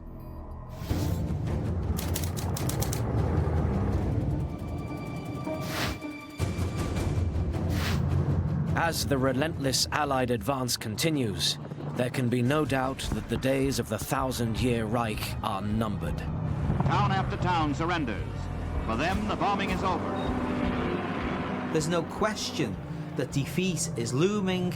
I mean, this is really, Wagner's Gotterdammerung writ large. Here we have a regime that came to power saying that we'll create a 1,000-year Reich, and now, within 12 short years, it's on the edge of catastrophe. By February 1945, 196 Russian divisions are attempting to encircle the capital, Berlin.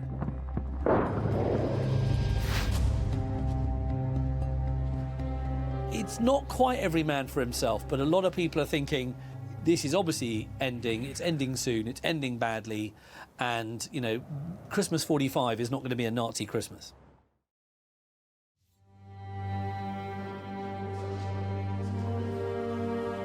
For the circle around the increasingly deluded Hitler, it's time to start making plans for the future. What will become of them when the war is over? This is a criminal regime from top to bottom.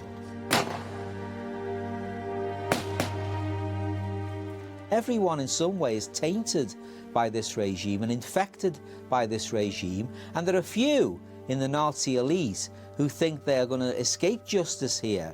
They know that unless they try and cover up what's happened and pretend that they were only taking orders from Hitler and they didn't want to do it, then they are going to head for the hangman's noose. Heinrich Himmler, even by Nazi standards, is a monster. A former chicken farmer, he is a man of petty jealousies and a rabid anti-Semite. He has been at the heart of all the darkest Nazi activities. He is the man who has organised the sterilisation of the congenitally feeble in the early part of the Third Reich. He's organised the euthanasia of incurably ill and psychiatrically disabled people. He's then been central to the extermination of the Jews.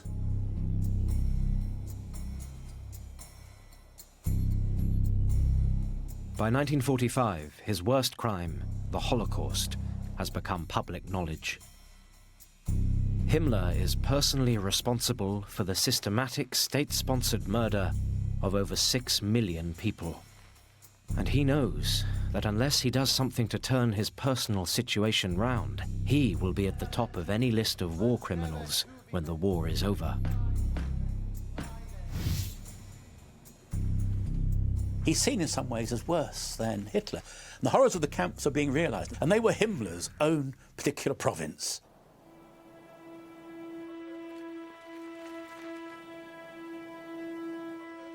He constructed and controlled a vast network of facilities across the Reich designed to concentrate, hold, and kill Jews on an industrial scale.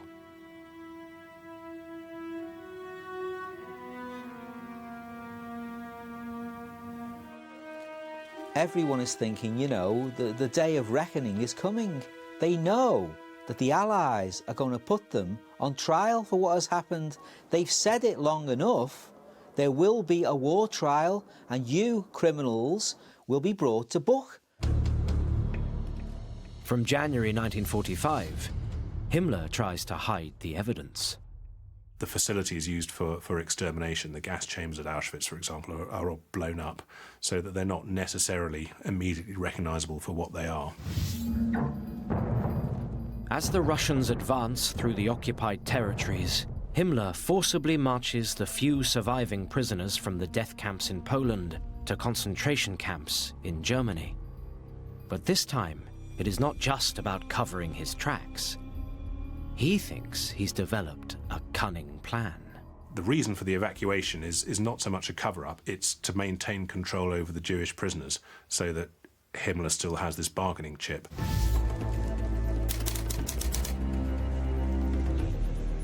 Secretly, he's planning to use the remaining Jews as a means of negotiating a deal for his own survival. He's even hoping to make money from it. Discreetly, he puts the word out that he's open for business. A number of approaches were made to Himmler, testing the water to see whether he was prepared to release Jews from the concentration camp system in return for money, military material, and so on. Probably the best known of these was from a former president of the Swiss Confederation, Jean-Marie Moussi, who had known Himmler previously from anti-communist activities.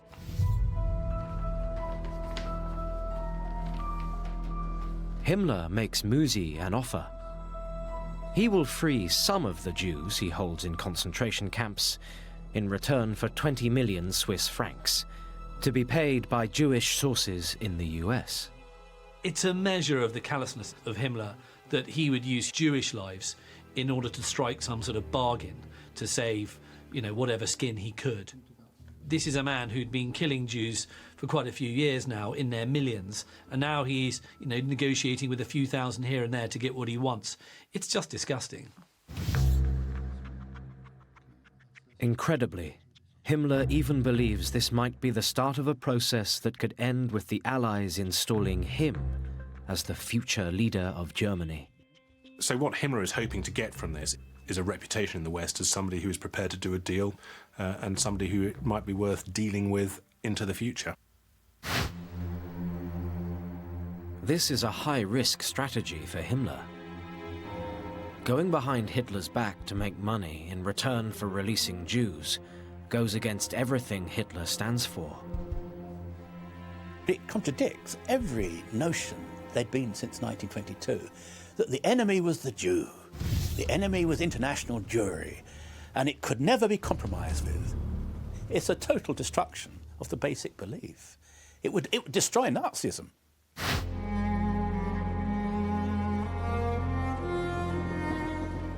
Incredibly, the first trainload of 1,700 Jews actually makes it to Switzerland. Himmler had been promised a deposit of $250,000. But at this point, news of the plan leaks out, and Himmler has to call the deal off. But it won't be the last time he tries to make a deal behind the Führer's back.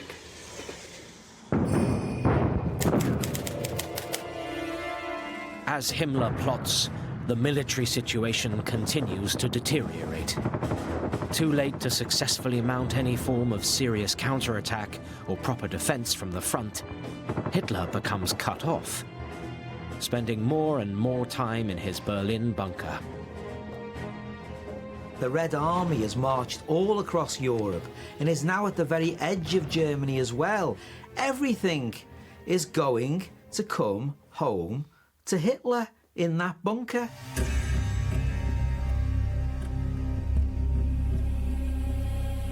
Someone once said, rather aptly, that Hitler had a bunker obsession. He had bunkers on the Western Front, he had a number on the Eastern Front. He has this idea that the bunker is the salvation. If you hide in the ground, things will get better on top eventually.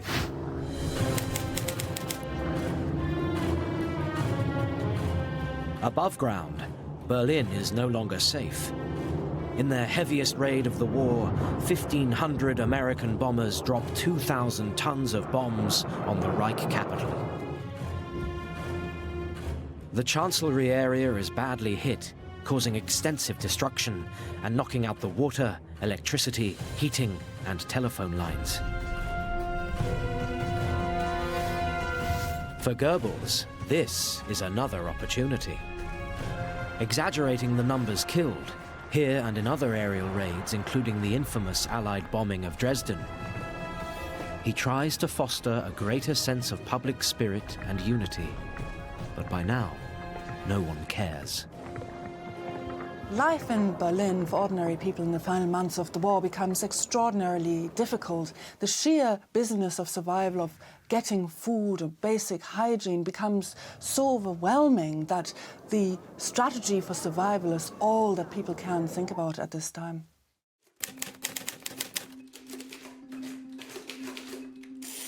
Although dying in their thousands on a daily basis, the German people are unaware that the man to whom they have pledged allegiance, the Führer, is even now preparing to betray them one last time. The Nero Decree is this remarkable decision on the part of a very sick man, sick physically and mentally, that if Germany can't come through the war through its own efforts, it must be allowed to be destroyed. Hitler's Nero Decree orders the wholesale destruction of German infrastructure to prevent its use by the encroaching Allies. This isn't simply to deprive the Allies of resources, it's to say Germany did not deserve to survive. It's the idea of going down in flames. If defeat is unavoidable, then everything must be destroyed. The Allies must be left nothing. This action will destroy all hope of the German people having any kind of decent life after he has gone.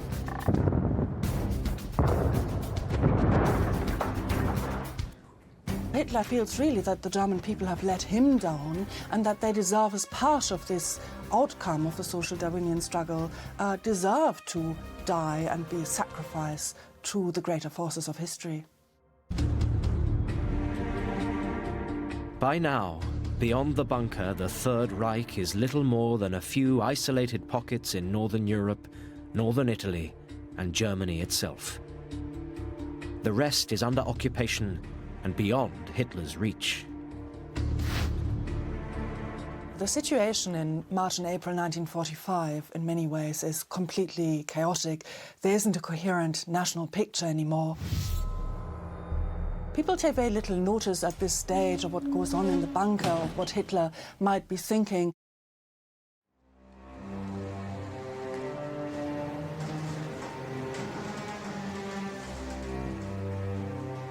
Hiding out of sight of his people in his Berlin bunker, Hitler is still clinging to his delusions. After miracle weapons, he has a new fantasy. The Allies will split. There had been for some time in Germany a belief that the Allies could not hold, that the unnatural alliance between the West and the East, between the Soviet and the United States, for example, it was so unnatural politically that it wouldn't hold. On the 12th of April 1945, Hitler believes he has got his miracle. US President Franklin D. Roosevelt dies. Roosevelt himself had done much to smooth the uneasy union between Stalin and the West, and had held the alliance together. It was an unnatural, unholy alliance, you might say, between capitalist West and Soviet communist East. For how long would it hold? And the Nazi desperate notion is, if the Allies split, there is hope for us. But it comes to nothing. The alliance holds.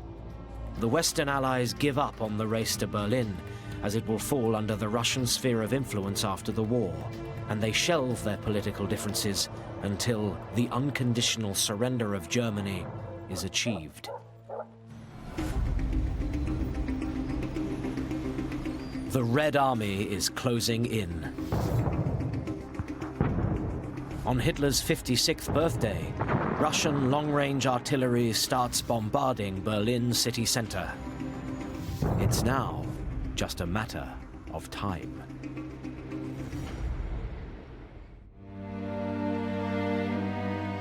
There's a very interesting relationship between Hitler and Goebbels in the last months of the war.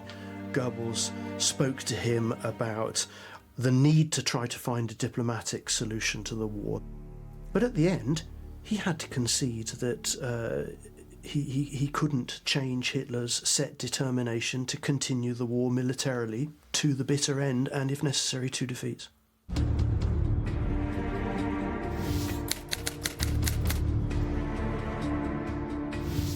As the Red Army advances on Berlin, preparations are being made for Hitler's 56th birthday. On previous occasions, this has been a monumental event, a public occasion. Hitler's birthday has been one of celebration. A time for gaiety, a time for fun, as far as the Nazis ever engaged in fun.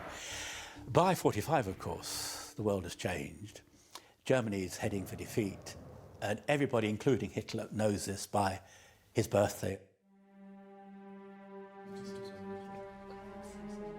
Rising late, around 11 a.m. to the sound of heavy artillery shelling, the Führer's birthday celebrations are a mournful affair, despite the presence of his long-term companion, Eva Braun. And there's some attempt at jollity. It's all terribly artificial, and there's a deep sense of gloom that hovers over the whole proceedings. But a cake is made for him. He literally plays with soldiers, little toy soldiers that he loved. This bizarre occasion will turn out to be the last great gathering of the Nazi elite. The birthday party is kind of a tragic scene. It's a bit like sort of, you know, people camping around the oxygen tent of a father they don't really like, but they all might get something from his will. As part of the celebrations, Goebbels sets up a photo opportunity, persuading Hitler to leave the bunker and inspect a group of decorated Hitler youth. It will be his last public appearance. But so powerful is his grip on the nation that even now the illusion remains in place. Young boys are prepared to die for him in the hopeless defense of Berlin. They line up, this sad line-up of young men, and he goes along the line, this stooped figure, and pulling at the cheeks some of the lads and patting them on the cheeks and saying, you're a great hero of Germany. It's almost bad theatre.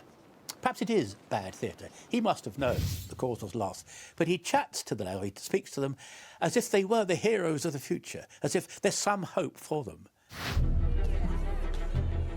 For those around Hitler, for all the show of unity, it is now time to act. If Germany was going to survive after the Second World War, in any way, shape or form, the army had to survive. And if the army survived, they needed a potential leader. Outwardly, Hermann Göring, deputy leader of the party, remains loyal to his Führer. He had been with Hitler from the very beginning. He had led the brown shirts, fought in the attempted coup in 1923, built up and led the Nazis' air force. He is also a morphine addict. But increasingly, he has been marginalized. Göring falls out of favour because of what happens in the war itself. The Luftwaffe doesn't perform very well. Where were all these fighter planes that he'd promised? Where were all these massive bombers that he'd promised? So it seemed as though he hadn't delivered in so many areas, and that's why he started to sink down the hierarchy. Nonetheless, he is still officially Hitler's nominated successor, and he believes when the Führer is gone, he can cut a deal. I think Göring believes that the Allies are as sort of flexible as he is. Politicians who can be negotiated with. He thinks of these people as people who've changed their mind before. Why won't they change their mind again? Maybe this unconditional surrender is negotiable.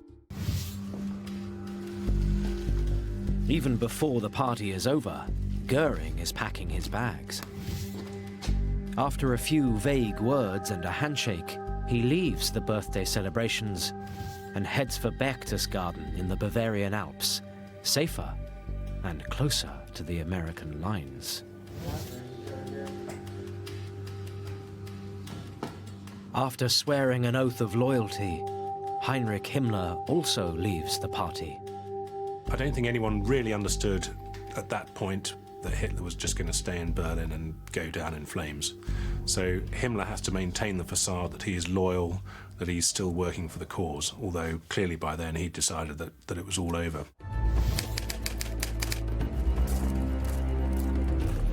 Himmler is in fact pursuing a new angle of negotiation.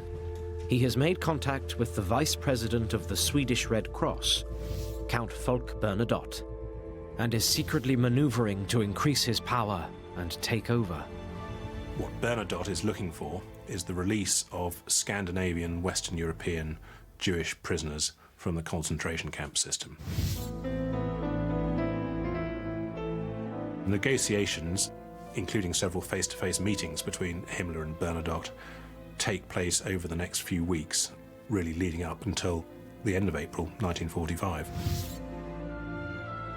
His plan is to position himself as the reasonable Nazi, the person who the Allies can do business with. He sees only one way out, and that is a negotiated settlement, with himself possibly as the chief negotiator and therefore the leader of the reformed Germany that will emerge. It's a measure of the kind of pie-in-the-sky attitude that some of these Nazis have towards the war, that both Himmler and Goering feel that there's some sense in kind of cutting a deal with the Allies or even kind of taking over the rapidly disintegrating German state.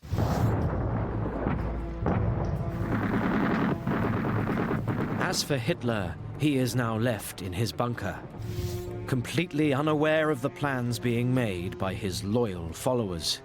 With him are only Goebbels and Martin Bormann, his private secretary, a long-standing Nazi thug who has quietly been ingratiating himself with the Führer.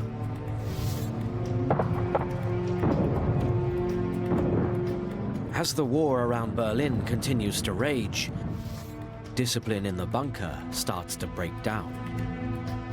The scenes within the bunker underneath the Chancellery are a vision out of hell, really. It's crowded, it's sweaty, it's hot. People are kind of disobeying Hitler by kind of smoking rather a lot. There's a lot of drunkenness, and it's a kind of microcosm for the whole kind of madness of what the Third Reich's been about. Living in a bizarre fantasy, Hitler appoints, promotes, and relieves generals at whim. And he lays ludicrous plans for a final decisive victory, to be led by General Steiner, a former SS commander. He puts his faith in two armies, which didn't exist by this time, but he believes they do. That between them, they will form some sort of pincer movement, enclosing themselves around Berlin, breaking the Soviet grip and preventing the Allies coming from the West. It's a total delusion by this time, but he believes in it.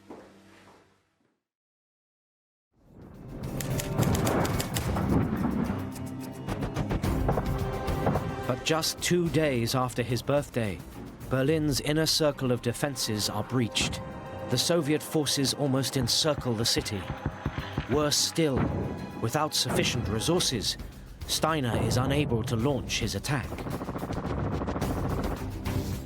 News reaches the bunker. He's told by his generals that the game is completely up, Berlin cannot be defended, and the Red Army will be in the bunker within 24 hours. And it's then he goes very quiet for some minutes and then has this huge outburst of anger. He expresses his detestation for the generals who'd led him into this position, for the men who've let him down, men who won't die in the cause, prefer to give up and withdraw. He rants and he raves about how the generals let him down throughout the war and how now all the people are deserting this sinking ship.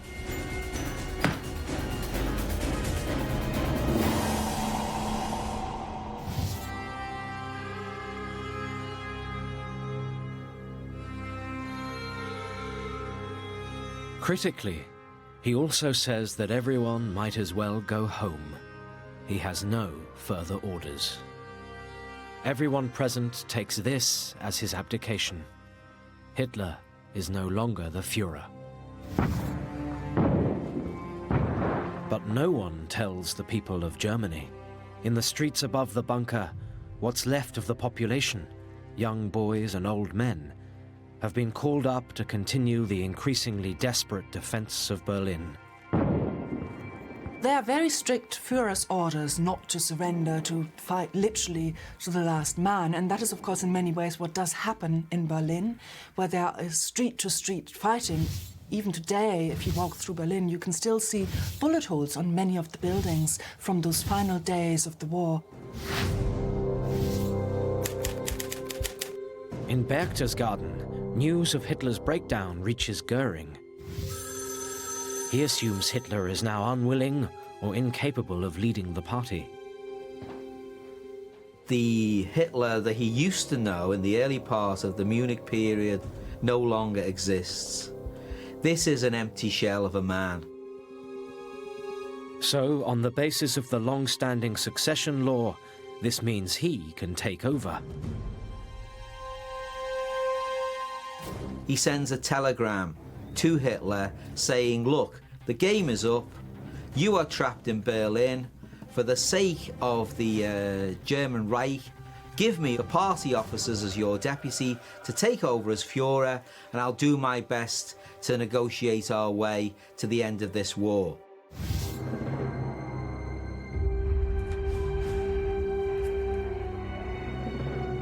But, back in Berlin, Goering's telegram falls into the wrong hands. It's intercepted by Martin Bormann, who then takes this telegram in sort of Uriah Heep mode, presents it to him and says, look, he's plotting against you. We have not finished the war. There's still a chance even now that things can be turned around. Hitler can't believe it.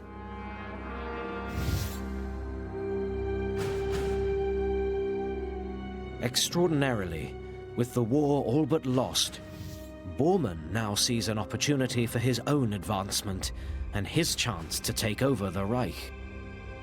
With Goering out of the way, he can win promotion.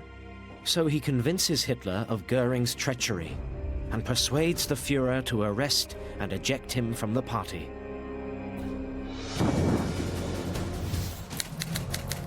This is all the more ridiculous because just 3 days after Hitler's critical outburst towards his generals, Russian forces link up, completing their ring around the city. An hour later, Russian and US forces meet up, splitting the Reich in half.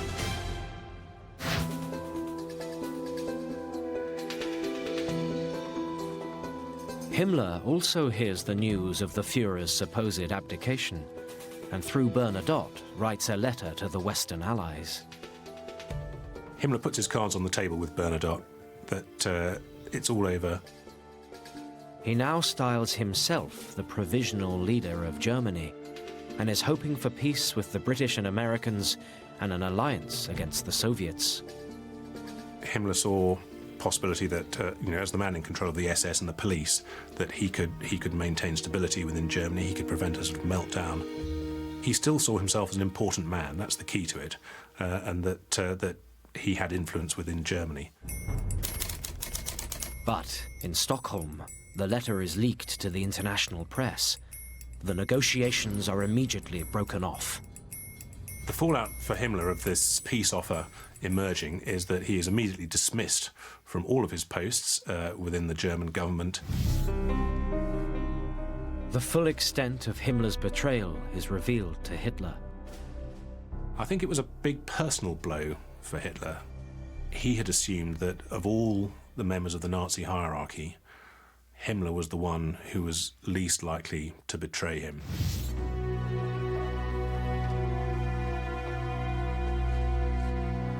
Alone and with no more options, he writes his last will and testament. Despite Himmler and Goering, the head of the Navy, Admiral Dönitz, is appointed Reich President. Goebbels and Bormann are rewarded for their loyalty. Goebbels becomes Chancellor, effectively Prime Minister. And Bormann is made head of the Nazi Party. Though, of course, there is no Reich to be Prime Minister of, and no Nazi Party worth leading.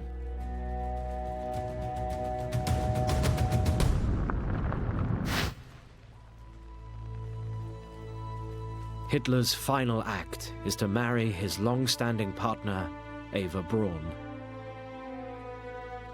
As if things couldn't get more kind of Shakespearean and tragic in the bunker, you've then got this farcical marriage ceremony that takes place between Hitler and his long-term girlfriend, Eva Braun, who had actually been largely hidden from view from the German public. It's obviously a kind of sop to Eva Braun, something he'd always promised that he would give her his hand in marriage. It's her bonus, I think someone called it, the marriage. It's his way of saying to her, you have honoured your position as my associate. I am prepared to make you my wife. Something I've always denied myself because I was married to Germany.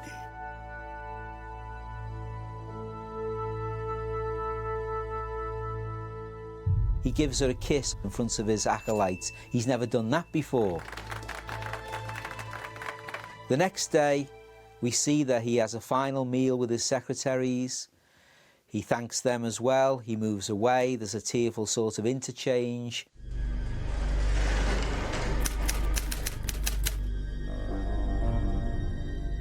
Shortly after 3 p.m., Hitler and new wife Eva withdraw to his private apartment in the bunker. He hands her a cyanide capsule. The decision has been made. They will end their lives together. She takes the poison, and he shoots himself with his Walther PPK.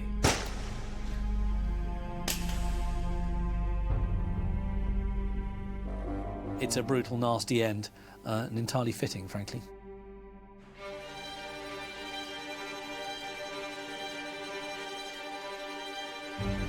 Adolf Hitler is dead by his own hand.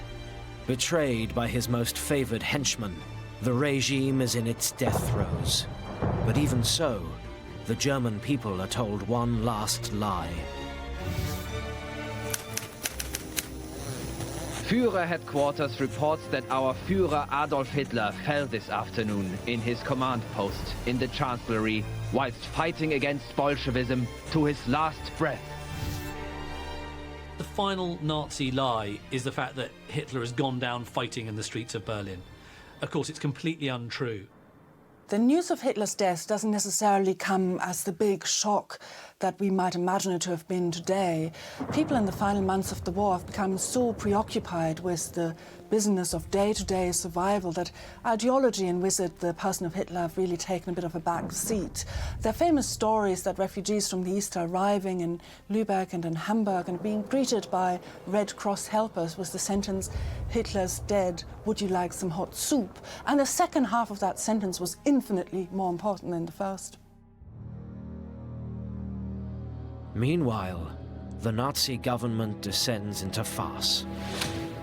Besides Hitler's appointed leader, Admiral Dönitz, Himmler, Goering, and Goebbels are all independently trying to negotiate peace deals. In Berlin, Goebbels is officially the Chancellor of Germany. At the 11th hour, he tries and fails to negotiate an arrangement with Marshal Zhukov, the leader of the Russian forces. Goebbels' last overture to Zhukov has the sense of a last desperate throw of the dice. One, I think, without any hope of seeing anything come from it either.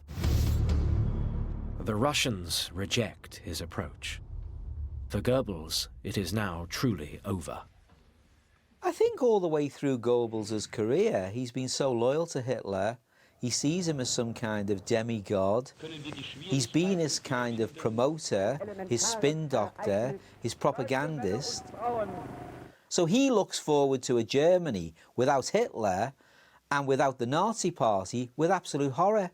He doesn't want to live in this society. Goebbels and his wife Magda now commit a terrible crime. They poison their own children. The willingness of a woman to destroy her own family because National Socialism had failed. That shows the inhumanity and absurdity of Nazism. In its death throes, it took down 6 innocent children. Even the lives of the innocent are to be sacrificed. There is no humanity you can turn to once Nazism has failed. With their children dead, they kill themselves.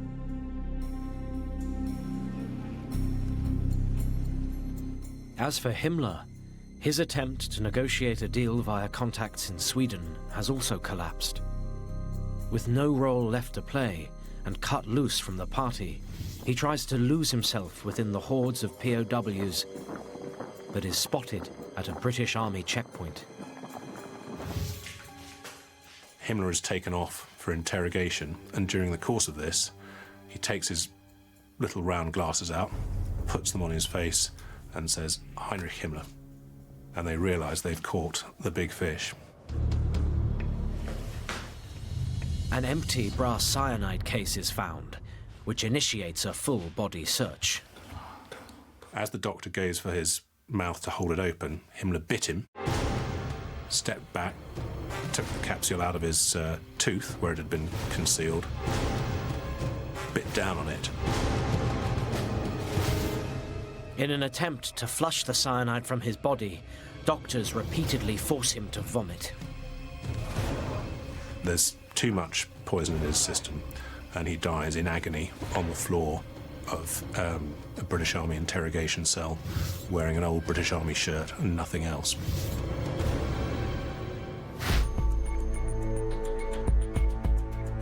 In Bavaria, with his main rivals out of the way, Goering, the great survivor and pretender, makes his move. They're all going down, the whole thing's going to pieces, but you know, I think if I get in a room with people, I can survive this. And I think that exemplifies his personality. He felt he was one of life's survivors, that his big personality would get him through. Having drafted a letter to the Supreme Allied Commander, General Dwight D. Eisenhower, he surrenders to the Americans in a blaze of media publicity. Goering expects to be treated with all the courtesy of a head of state. There are some people in this world they've got an inner confidence in themselves, you know, and he's one of them. Even his arrest is something of a triumph, isn't it, for this man? And it goes back to this idea of himself as a survivor. He is going to somehow extricate himself from all of this mayhem. He's going to sit around drinking schnapps with the Allied generals, and he's going to say to them, well, you know, all of this wasn't my responsibility, not me.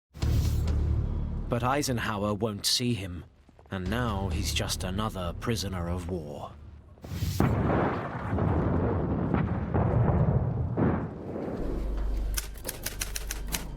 In Berlin, there is just one man left, Martin Bormann, the official head of the Nazi Party. Leaving the Chancellery, he makes a run for it, but is caught up in the fighting and killed.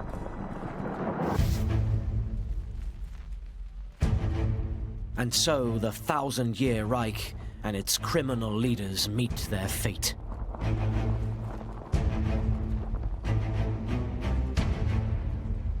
On May 7th, 1945, Germany finally surrenders unconditionally.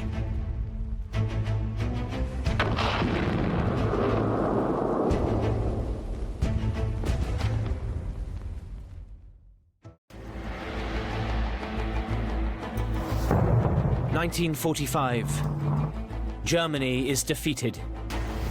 Now the awful reality of what Adolf Hitler and his cronies have been up to is revealed. Germany has been mind-captured and committed the most heinous crimes in history. The Allies are adamant that this must never happen again. This is the story of the struggle to denazify Germany.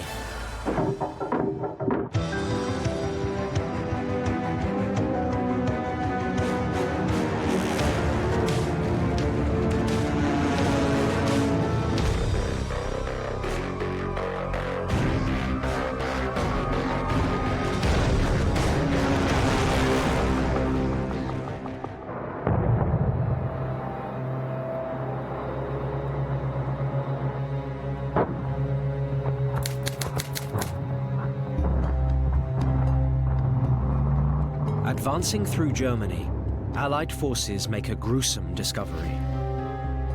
On forward patrol, American soldiers of the US Third Army come across a sight that defies description. They found emaciated prisoners, they found disease, they found starvation. This was a huge shock to see this, but what stuck in the memory, of course, were the corpses.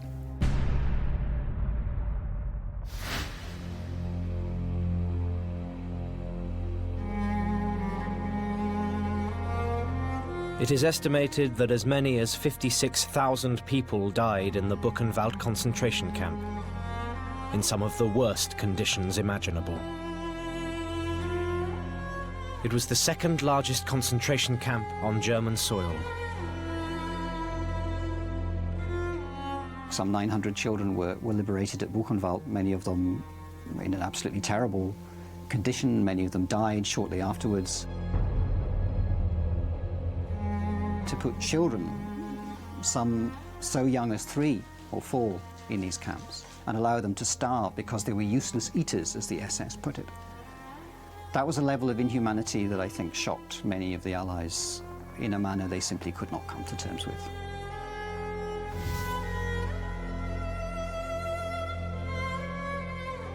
The news is passed up the chain of command right to the top.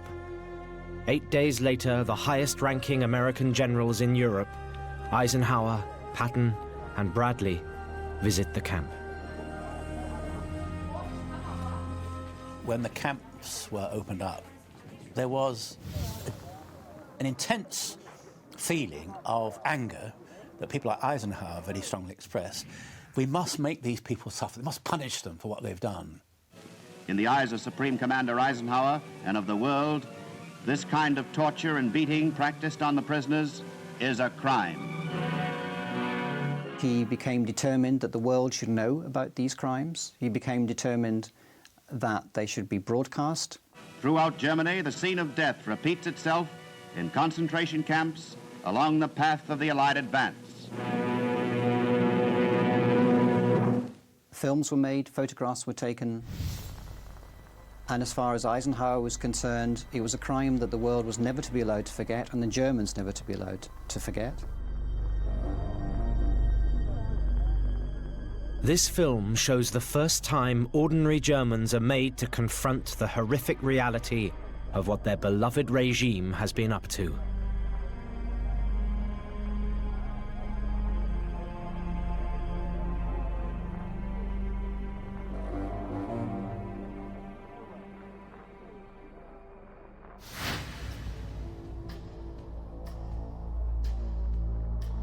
But even worse than the concentration camps in Germany are the extermination camps like Auschwitz and Majdanek in Poland, liberated by the Russians.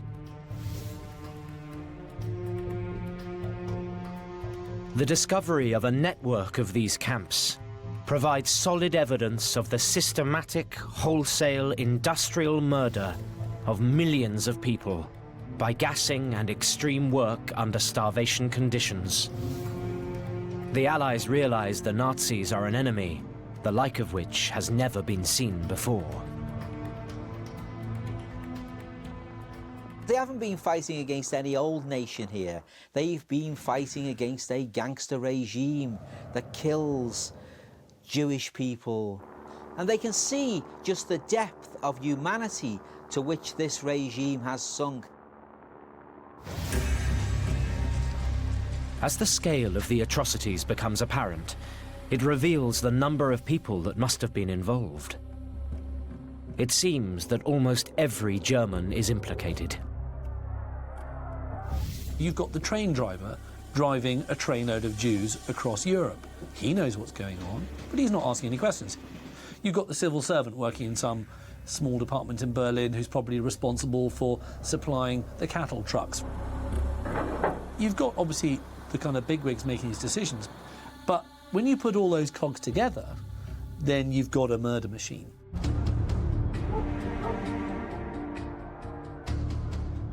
This sophisticated organization illustrates one of the Nazi regime's most insidious skills, making it easy for individuals to be part of this killing machine without feeling personally implicated, even if it was happening on their doorstep. They were sort of turning a blind eye to it. So either they were ignoring it and ignoring all the rumours that were obviously going about, or they knew about it and they were lying about what they knew about. Either way, it's a kind of morally bankrupt position.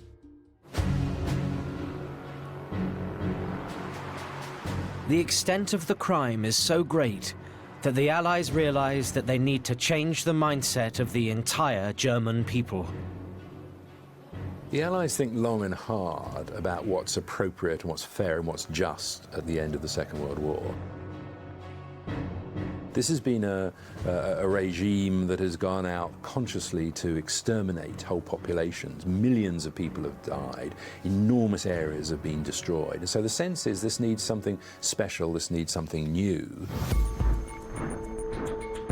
The Allies need to undo years of Nazi indoctrination and prove to the German people that everything they have believed in and been acting on is wrong. The Allies decide that they need to adopt a program of de-Nazification. They need to re-educate the German people.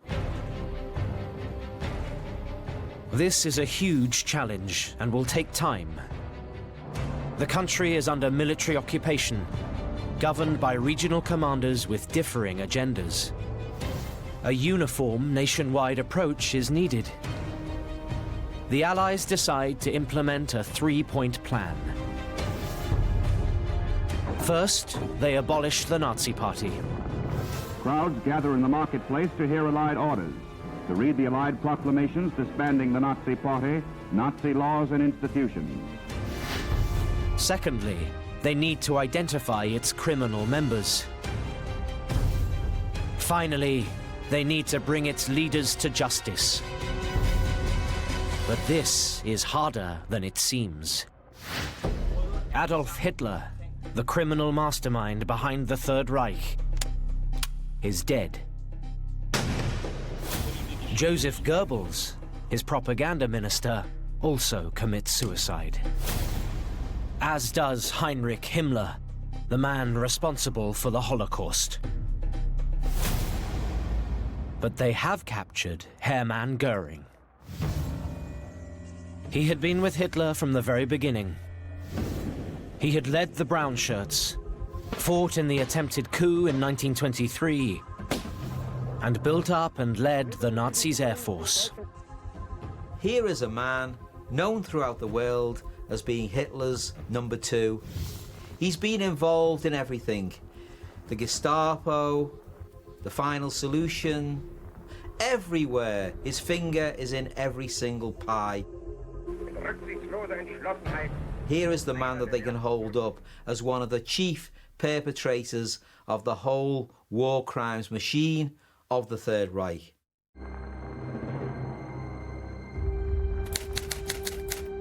Following the official German surrender, the Allies quickly round up other senior figures in the regime. They found representatives of the armed forces.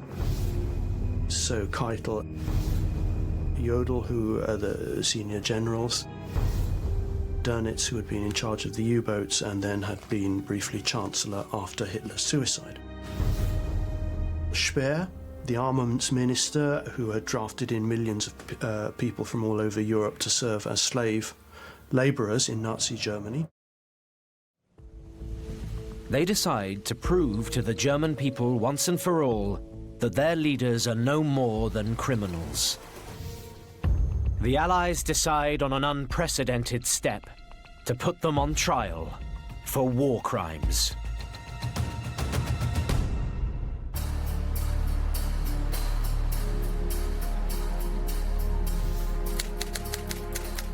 By the summer of 1945, the Allies are in full control of defeated Germany. Now they can begin the process of making sure atrocities like the Holocaust never happen again. The German mindset must be cleansed. They need to prove to the public that the Nazi leadership they so trusted and believed in are no more than a common criminal conspiracy.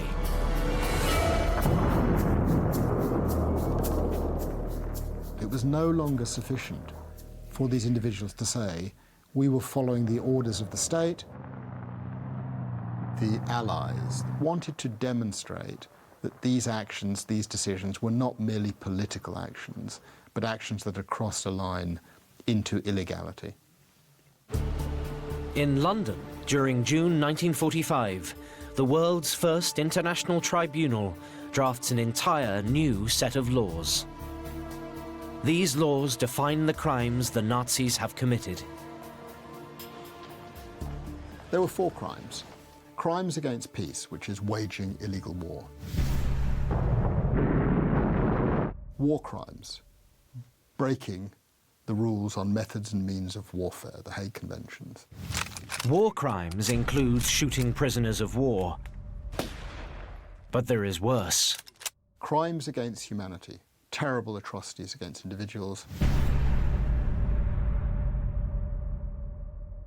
And conspiracy, essentially membership of criminal organizations like the SS. Participation in those organizations, participation in the regime, became a criminal act. What better place to show the world how evil the Nazi regime is than in its propaganda homeland, Nuremberg?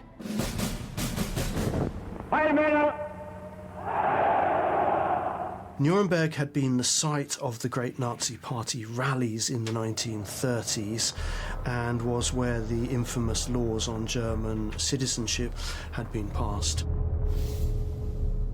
In its favor, Nuremberg also has a surviving building suitable enough to house the proceedings.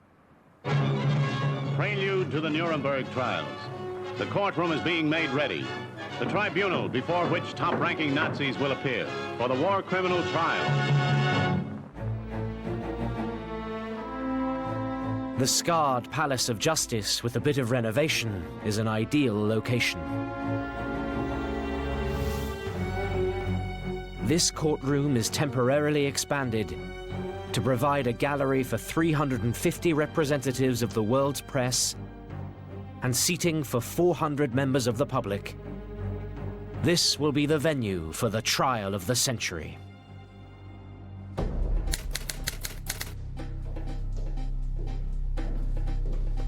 Prisoners! Early in the morning, 6 months after the end of the war, Hermann Goering and the other defendants are ushered from their cells into the floodlit courtroom. Taking the Western legal approach, it will be up to the prosecution to prove the individual defendants guilty of the charges, beyond all reasonable doubt.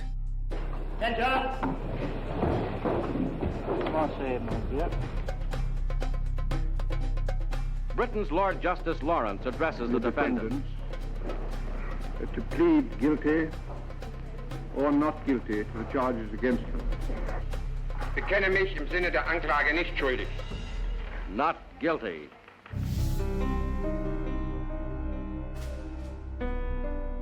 The proceedings soon become bogged down. Establishing guilt, especially linking witnesses to the final solution, proves surprisingly difficult. Perhaps I ought to just remind the tribunal that in the course of the trial, the prosecutors ran into all sorts of difficulties. The individual defendants were able to claim that these documents didn't bear their signatures, that they didn't relate to the particular branch of the administration they had worked with, and in some cases the defendants knew that context rather better than the prosecutors. But I trust the court is not unaware that outside of this courtroom... After 4 months, the prosecution finally rests, and Goering takes the stand. Off the drugs, slimmed down and fit, he is a skilled and formidable adversary. The responsibility implicit... He's cross-examined by Robert Jackson, and for Robert Jackson it goes disastrously wrong. It turns out that Goering is a formidable individual with a remarkable memory. Goering, the showman, is in his element. He was the star of the trial. Every newspaper reporter who was there mentions this in the dispatches, how he keeps shaking his head, taking off his headphones, laughing at every moment when he thinks they're saying something ridiculous. And SS Gruppenführer Heydrich. We're right about that, aren't we? Das ist richtig, und dazu muss ich aber nun die Erklärung... Hermann Goering rings around Robert Jackson. All right. Goering was more on top of the facts about the Nazis. Goering was able to point to the paradoxes of British and American actions which appeared to be unlawful, and Jackson made no progress with him at all. He tries to influence the other defendants to keep on following this line and to say this course has no legitimacy, let's stick to that line, and he does get through to many of them. And that one of the purposes here of the defendant Goering... Things aren't going to plan for the Allies. Goering in particular is skilled at fighting the prosecution. His clever challenges and bold statements hold the courtroom's rapt attention. But it can't last. Eventually, the Allies nail him. Their trump card is the testimony obtained from the camp commandant of Auschwitz whilst in prison. He then tells the court all about the complicity of Goering in the final solution, which of course maps out the slave labour and the killing process of the Jews in Europe. Goering's co-defendants are all cross-examined before the defence rests in June 1946. The evidence was so overwhelming and so comprehensively proved on the basis of documents and witness testimony and images and video footage that I think there wasn't a hope in hell that the major perpetrators were going to get off. What remained was what the sentence would be.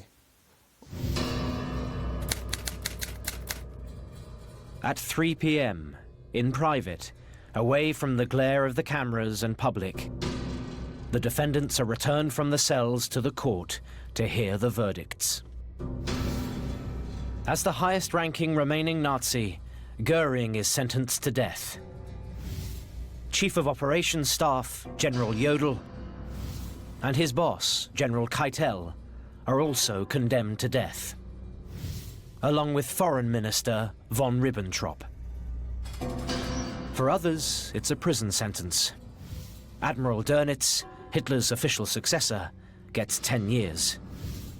Armaments Minister Speer gets 20. And former Deputy Führer Rudolf Hess gets life imprisonment. The message to the German public is clear. The people who had led them and who they died for are no more than common criminals. But Goering has no intention of making it easy for the Allies. With his fate sealed, he faces 2 final decisions: how and when he will die.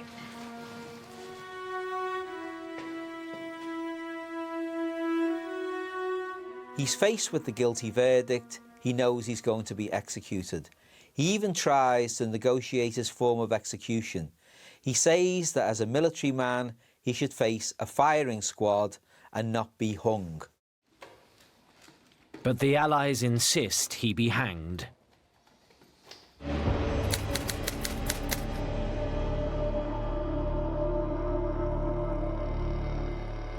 Just 2 hours before he is due to be executed, Goering is brought his personal effects. Amongst his toiletries is a jar of hair cream.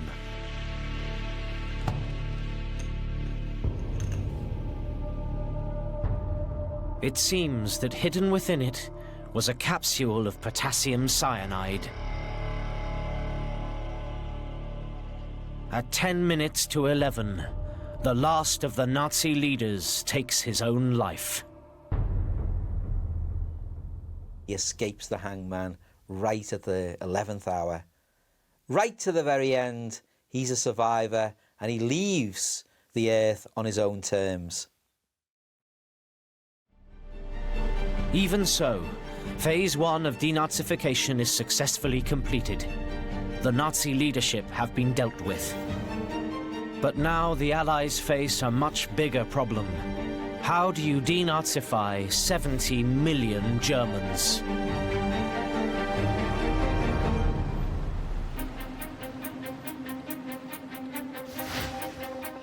Following the execution of the Nazi leadership, the Allies face a massive task: the denazification of the German people themselves. The point about Nazism is that it overtook every facet of life, so it was almost impossible to avoid in some way being associated with Nazism.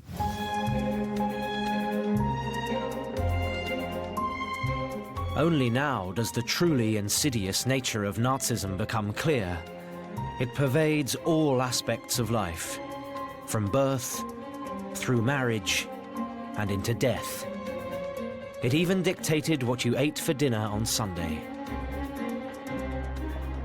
This regime that have held on to this society, whose tentacles have gone right through almost every organisation, every community, have influenced almost every aspect of people's lives. This has to be removed from German society for Europe to move forward. As the scale of the Holocaust becomes apparent, the wholesale murder of 6 million Jews, it reveals the full extent to which everyone in Germany is implicated. One war crimes investigator actually told me we were unprepared for the sheer volume of criminality that we encountered. And there were so many people who had committed just, in inverted commas, 1 or 2 murders. I mean, you're looking at around 100,000 people you've got to track down. So that's a major challenge.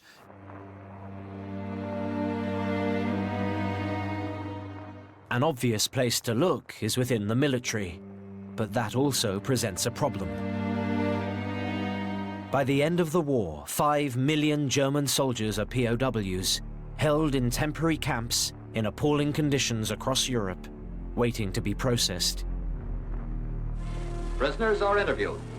The interviews are analyzed, and a check is maintained on the trends of German morale.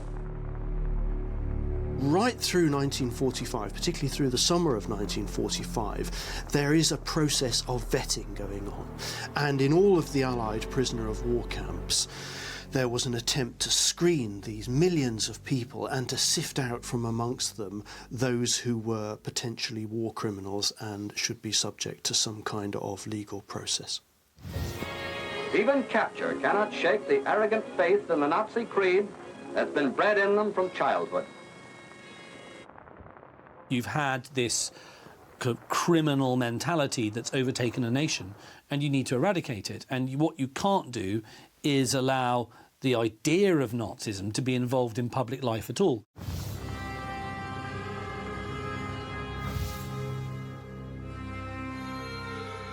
Eradicating every aspect of Nazism is a mammoth task. The visible signs are the easiest to remove.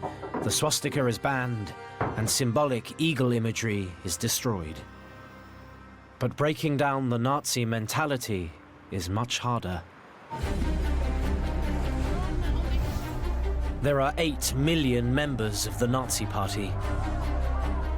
10% of the population, with millions more enrolled in affiliated organizations.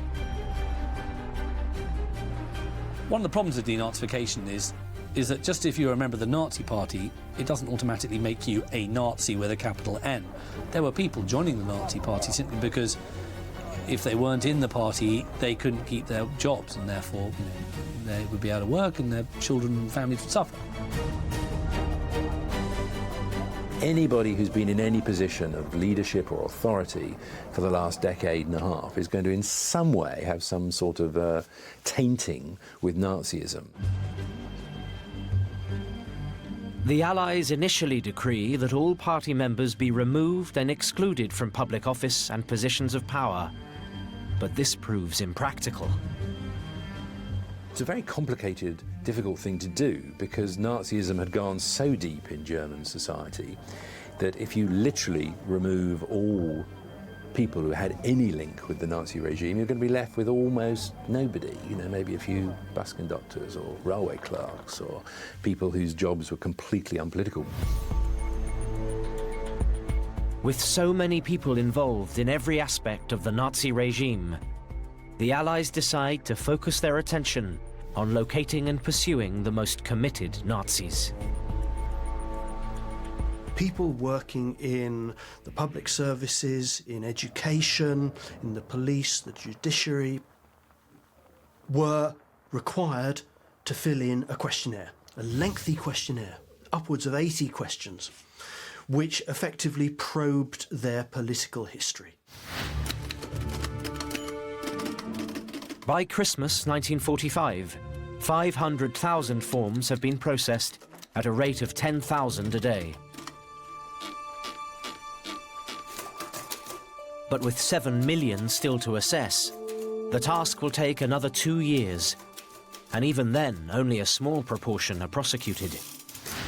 On trial or awaiting trial before special German courts are some 2 million indicted Nazis. Penalties for the guilty range from long terms at hard labor for the worst offenders to fines for those less culpable. But what many people don't realize is that many of the most serious perpetrators are being allowed to slip through the net and get away with it deliberately.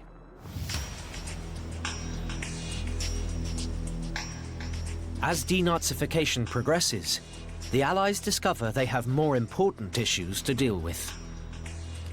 It becomes increasingly apparent that Nazis are yesterday's enemy. There's a new enemy to the east, and if you're a Russian, you've got a new enemy to the west.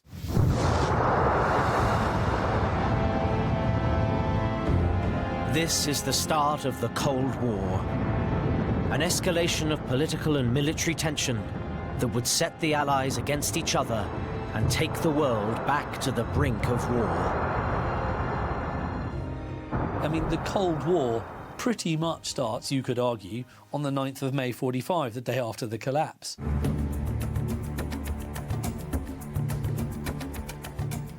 So, whilst the official public policy might be to hunt down Nazis, secretly the West takes a leaf out of the Nazi handbook and pursues a very different agenda in private. They actually seek them out and protect them.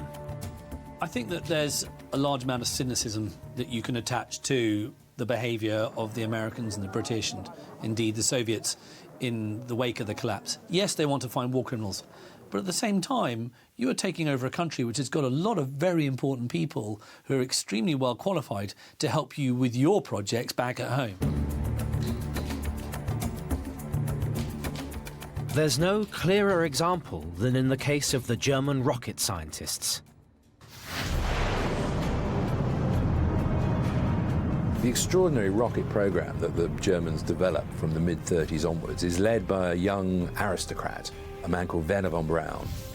And he has the science and the leadership powers to drive a community of very brilliant scientists really into the future, into the next generation of science. Wernher von Braun's weapons, the V-1 flying bomb and V-2 rocket, had terrified London, killing over 15,000 civilians and damaging up to 20,000 houses a day at the height of the campaign. His V-2 is capable of more than 5 times the speed of sound. Once launched, there are no effective countermeasures. This technology is far in advance of anything the Allies have. In 1942, one of their rockets is even the first man-made artifact to reach space. A landmark moment for mankind. Rockets are the future. Rockets are the future militarily, as well as in terms of space exploration. And a man of von Braun's qualifications, expertise and success could not be dismissed lightly. And the Americans want him. The problem is that by anyone's standards, von Braun and his fellow rocket scientists are committed Nazis and are clearly guilty of crimes against humanity. Von Braun, who had a very black record in terms of his morality, his factories, his armaments production areas were based upon slave labour. Some of the most appalling stories of suffering occur in those camps where those enforced labours are held. The amount of people who died in the factories and camps that are associated with von Braun probably numbers greater than the people who were killed by some of the rockets he made. So, you know, this is a very morally iffy area. Despite the awful atrocities he has committed, the Americans decide they need him. In this climate of escalating tension between the superpowers, the Americans start breaking the rules.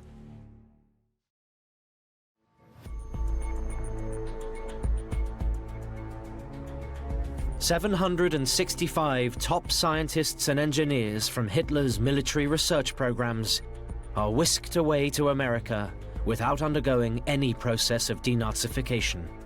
This is part of the top-secret Operation Paperclip." And so a cover or a partial curtain is drawn over the background of some of those arrested.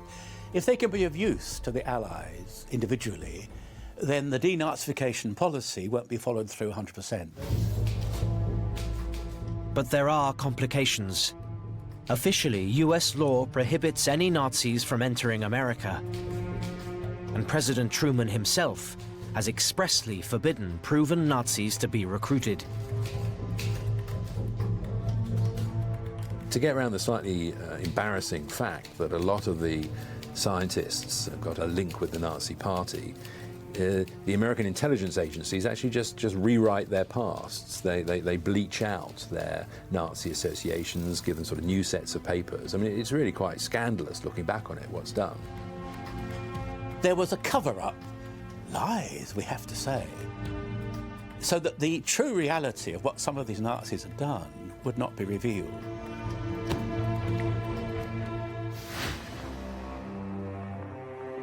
With his record wiped clean, Werner von Braun becomes something of a celebrity in America. This is a model of the U.S. Army's Redstone guided missile. Initially, he works for the US Army, before becoming director of NASA's Marshall Space Flight Center. Werner von Braun is, if you like, the acceptable face of Nazism. He's a man whose scientific achievements probably outweigh, certainly in the eyes of the West, his sort of Nazi association. But the rocket scientists aren't the only type of Nazi the Americans recruit. At a higher, more secret level, they also make illegal deals with the very worst kinds of Nazi, those who are actually responsible for murder and genocide.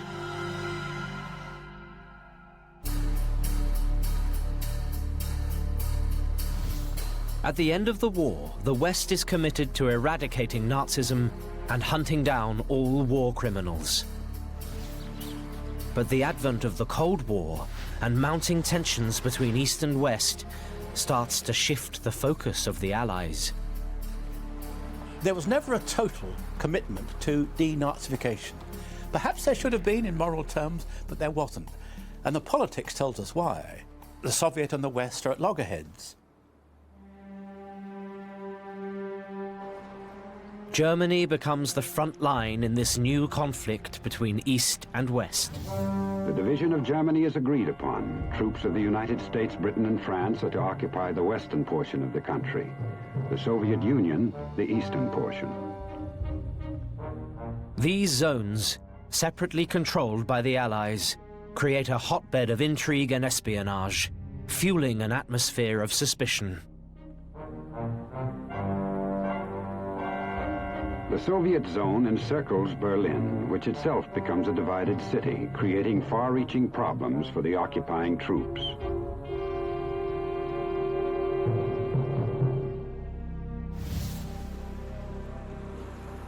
The West has a problem in the post-war period. It wants to create new political communities that must be anti-fascist, that must not have any taints with Nazi ideology in Germany. But they also, of course, want leaders who are going to be anti-communist. The rapid transformation of Stalin from Uncle Joe to the Red Soviet menace leaves the Western Allies scrambling for intelligence on their new enemy. We genuinely felt that the Soviet Union represented a threat to our existence, and ultimately you're going to use whoever you can to gain information about the new enemy. The US needs help to tackle this new enemy, but who can they turn to? The only people who have got knowledge of how the communists operate, who've got a determined anti-communist position, are the old Nazis, who are the only people who have the authority and the knowledge to counter the Soviet communist position. The Nazis' long-standing hatred of communism had led them to gather data files on the Red Army. They know how the communists operate. What is more, they are used to tracking down and infiltrating Soviet intelligence cells. They've been doing it for 15 years, and already have agents in place to spy for them.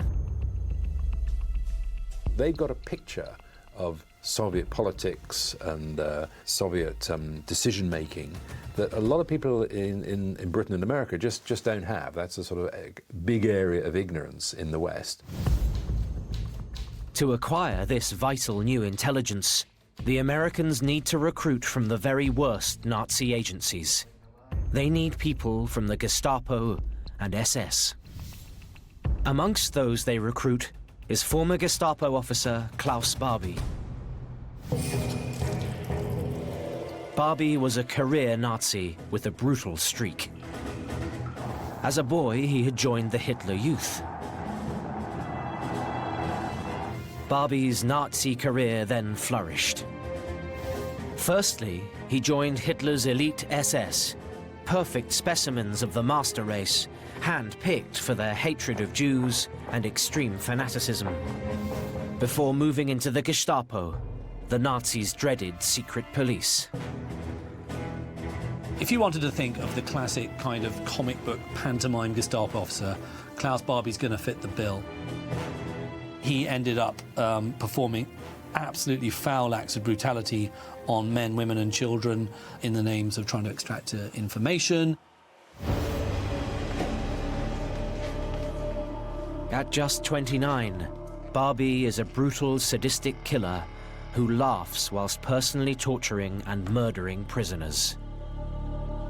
In France, he became known as the Butcher of Lyon, actively participating in the worst crime of all, the Holocaust.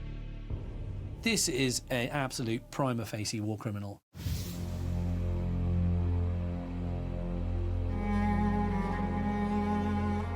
Historians estimate that Barbie was directly responsible for the deaths of up to 14,000 people, including the deportation to Auschwitz of 44 Jewish orphans.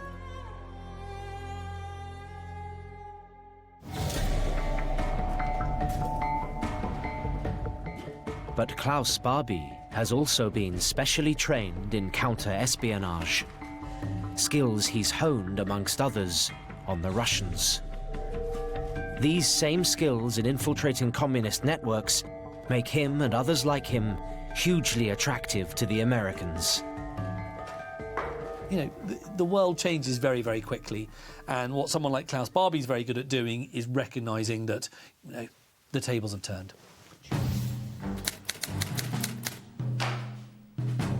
Despite being near the top of the list of wanted war criminals, when Barbie is finally caught, he is amongst a small group allowed to cut a deal with the Americans. He's the sort of the ugly face of the Nazi regime. But he knows things, and he has information, and he has contacts that are of use to the West. So without anybody wanting to shout this from the rooftops, he becomes one of those people who the British and then the American intelligence services use as a way in to the Soviet networks in Germany. For the Americans, at this stage, the ends justify the means. Barbie provides a link between the CIA and his old networks, and the Americans are very pleased with the information he's feeding them. He is an opportunist. He will go wherever the cash is and whoever is going to save his skin.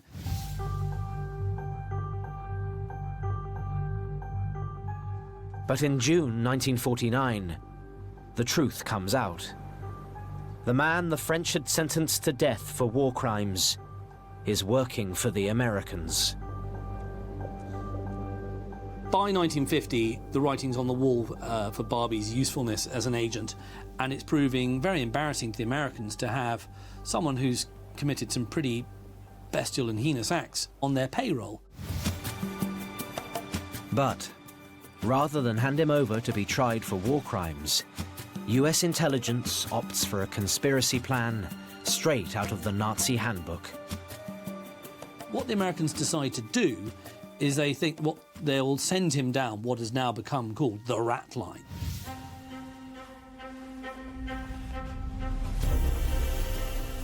Operation Ratline is an American-run escape route set up to get rid of embarrassing employees. After being given a new passport and new name by the US, Barbie becomes Klaus Altmann. The escape lines ran basically through Germany, Austria, and across the Alps into Italy, and then normally out through a port like Genoa. Within weeks of leaving Germany, he was on board a ship with $5,000 in his pocket, destination South America.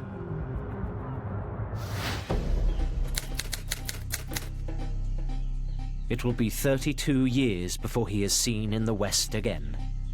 But in South America, under his new identity, he gets new blood on his hands. He is one of these people who thrives in dictatorships, and all the way through the 50s and 60s and 70s, he manages to work with various horrible, corrupt regimes. I mean, you know, if there's something shifting going on in Latin America in the 60s and 70s, you can pretty much bet your bottom dollar that Klaus Barbie's involved in it somewhere. He actually makes himself really quite wealthy. Although cases like Barbie are few and far between, as the years pass, the zeal to pursue Nazis begins to fail. De-Nazification is officially ended in 1951.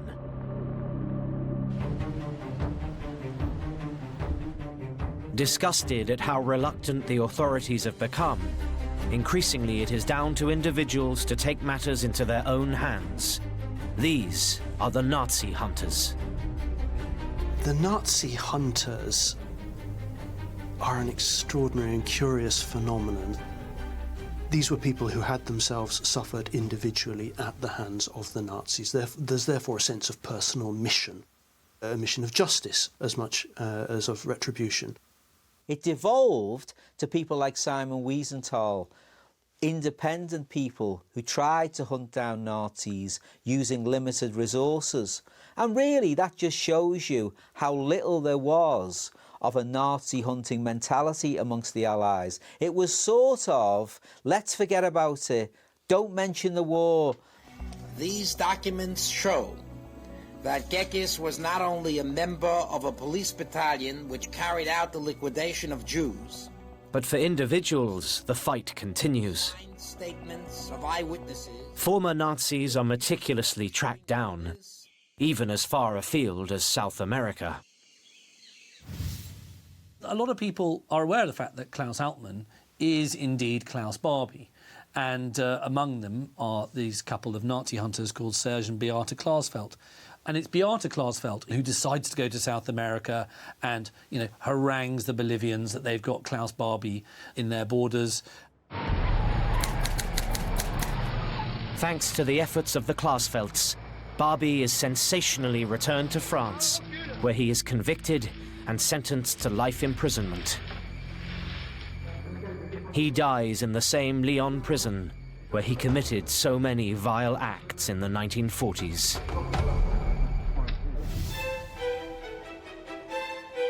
Although never simple, and at times morally questionable, de-Nazification wasn't a sham.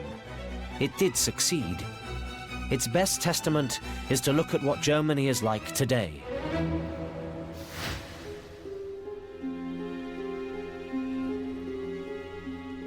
Nazism has not been a significant political force in Germany since 1945. There's been a sort of massive change in the way that Germany deals with the Third Reich. They are now facing up to their past. With the building of the Holocaust Memorial in Berlin, the opening up of all these concentration camps as memorial sites, poignant memorial sites. Germany has in fact embraced democracy and pluralism and individual freedoms with a degree of zest and commitment which puts other countries to shame. Ultimately, de-Nazification did succeed in Germany. Those that had been mind-captured had their eyes opened. The Nazis had used lies and deceit at a time of economic crisis to seduce ordinary people into committing heinous crimes. By seizing power, a small group of criminals were ultimately responsible for the death of over 40 million people. This remains a warning to us all.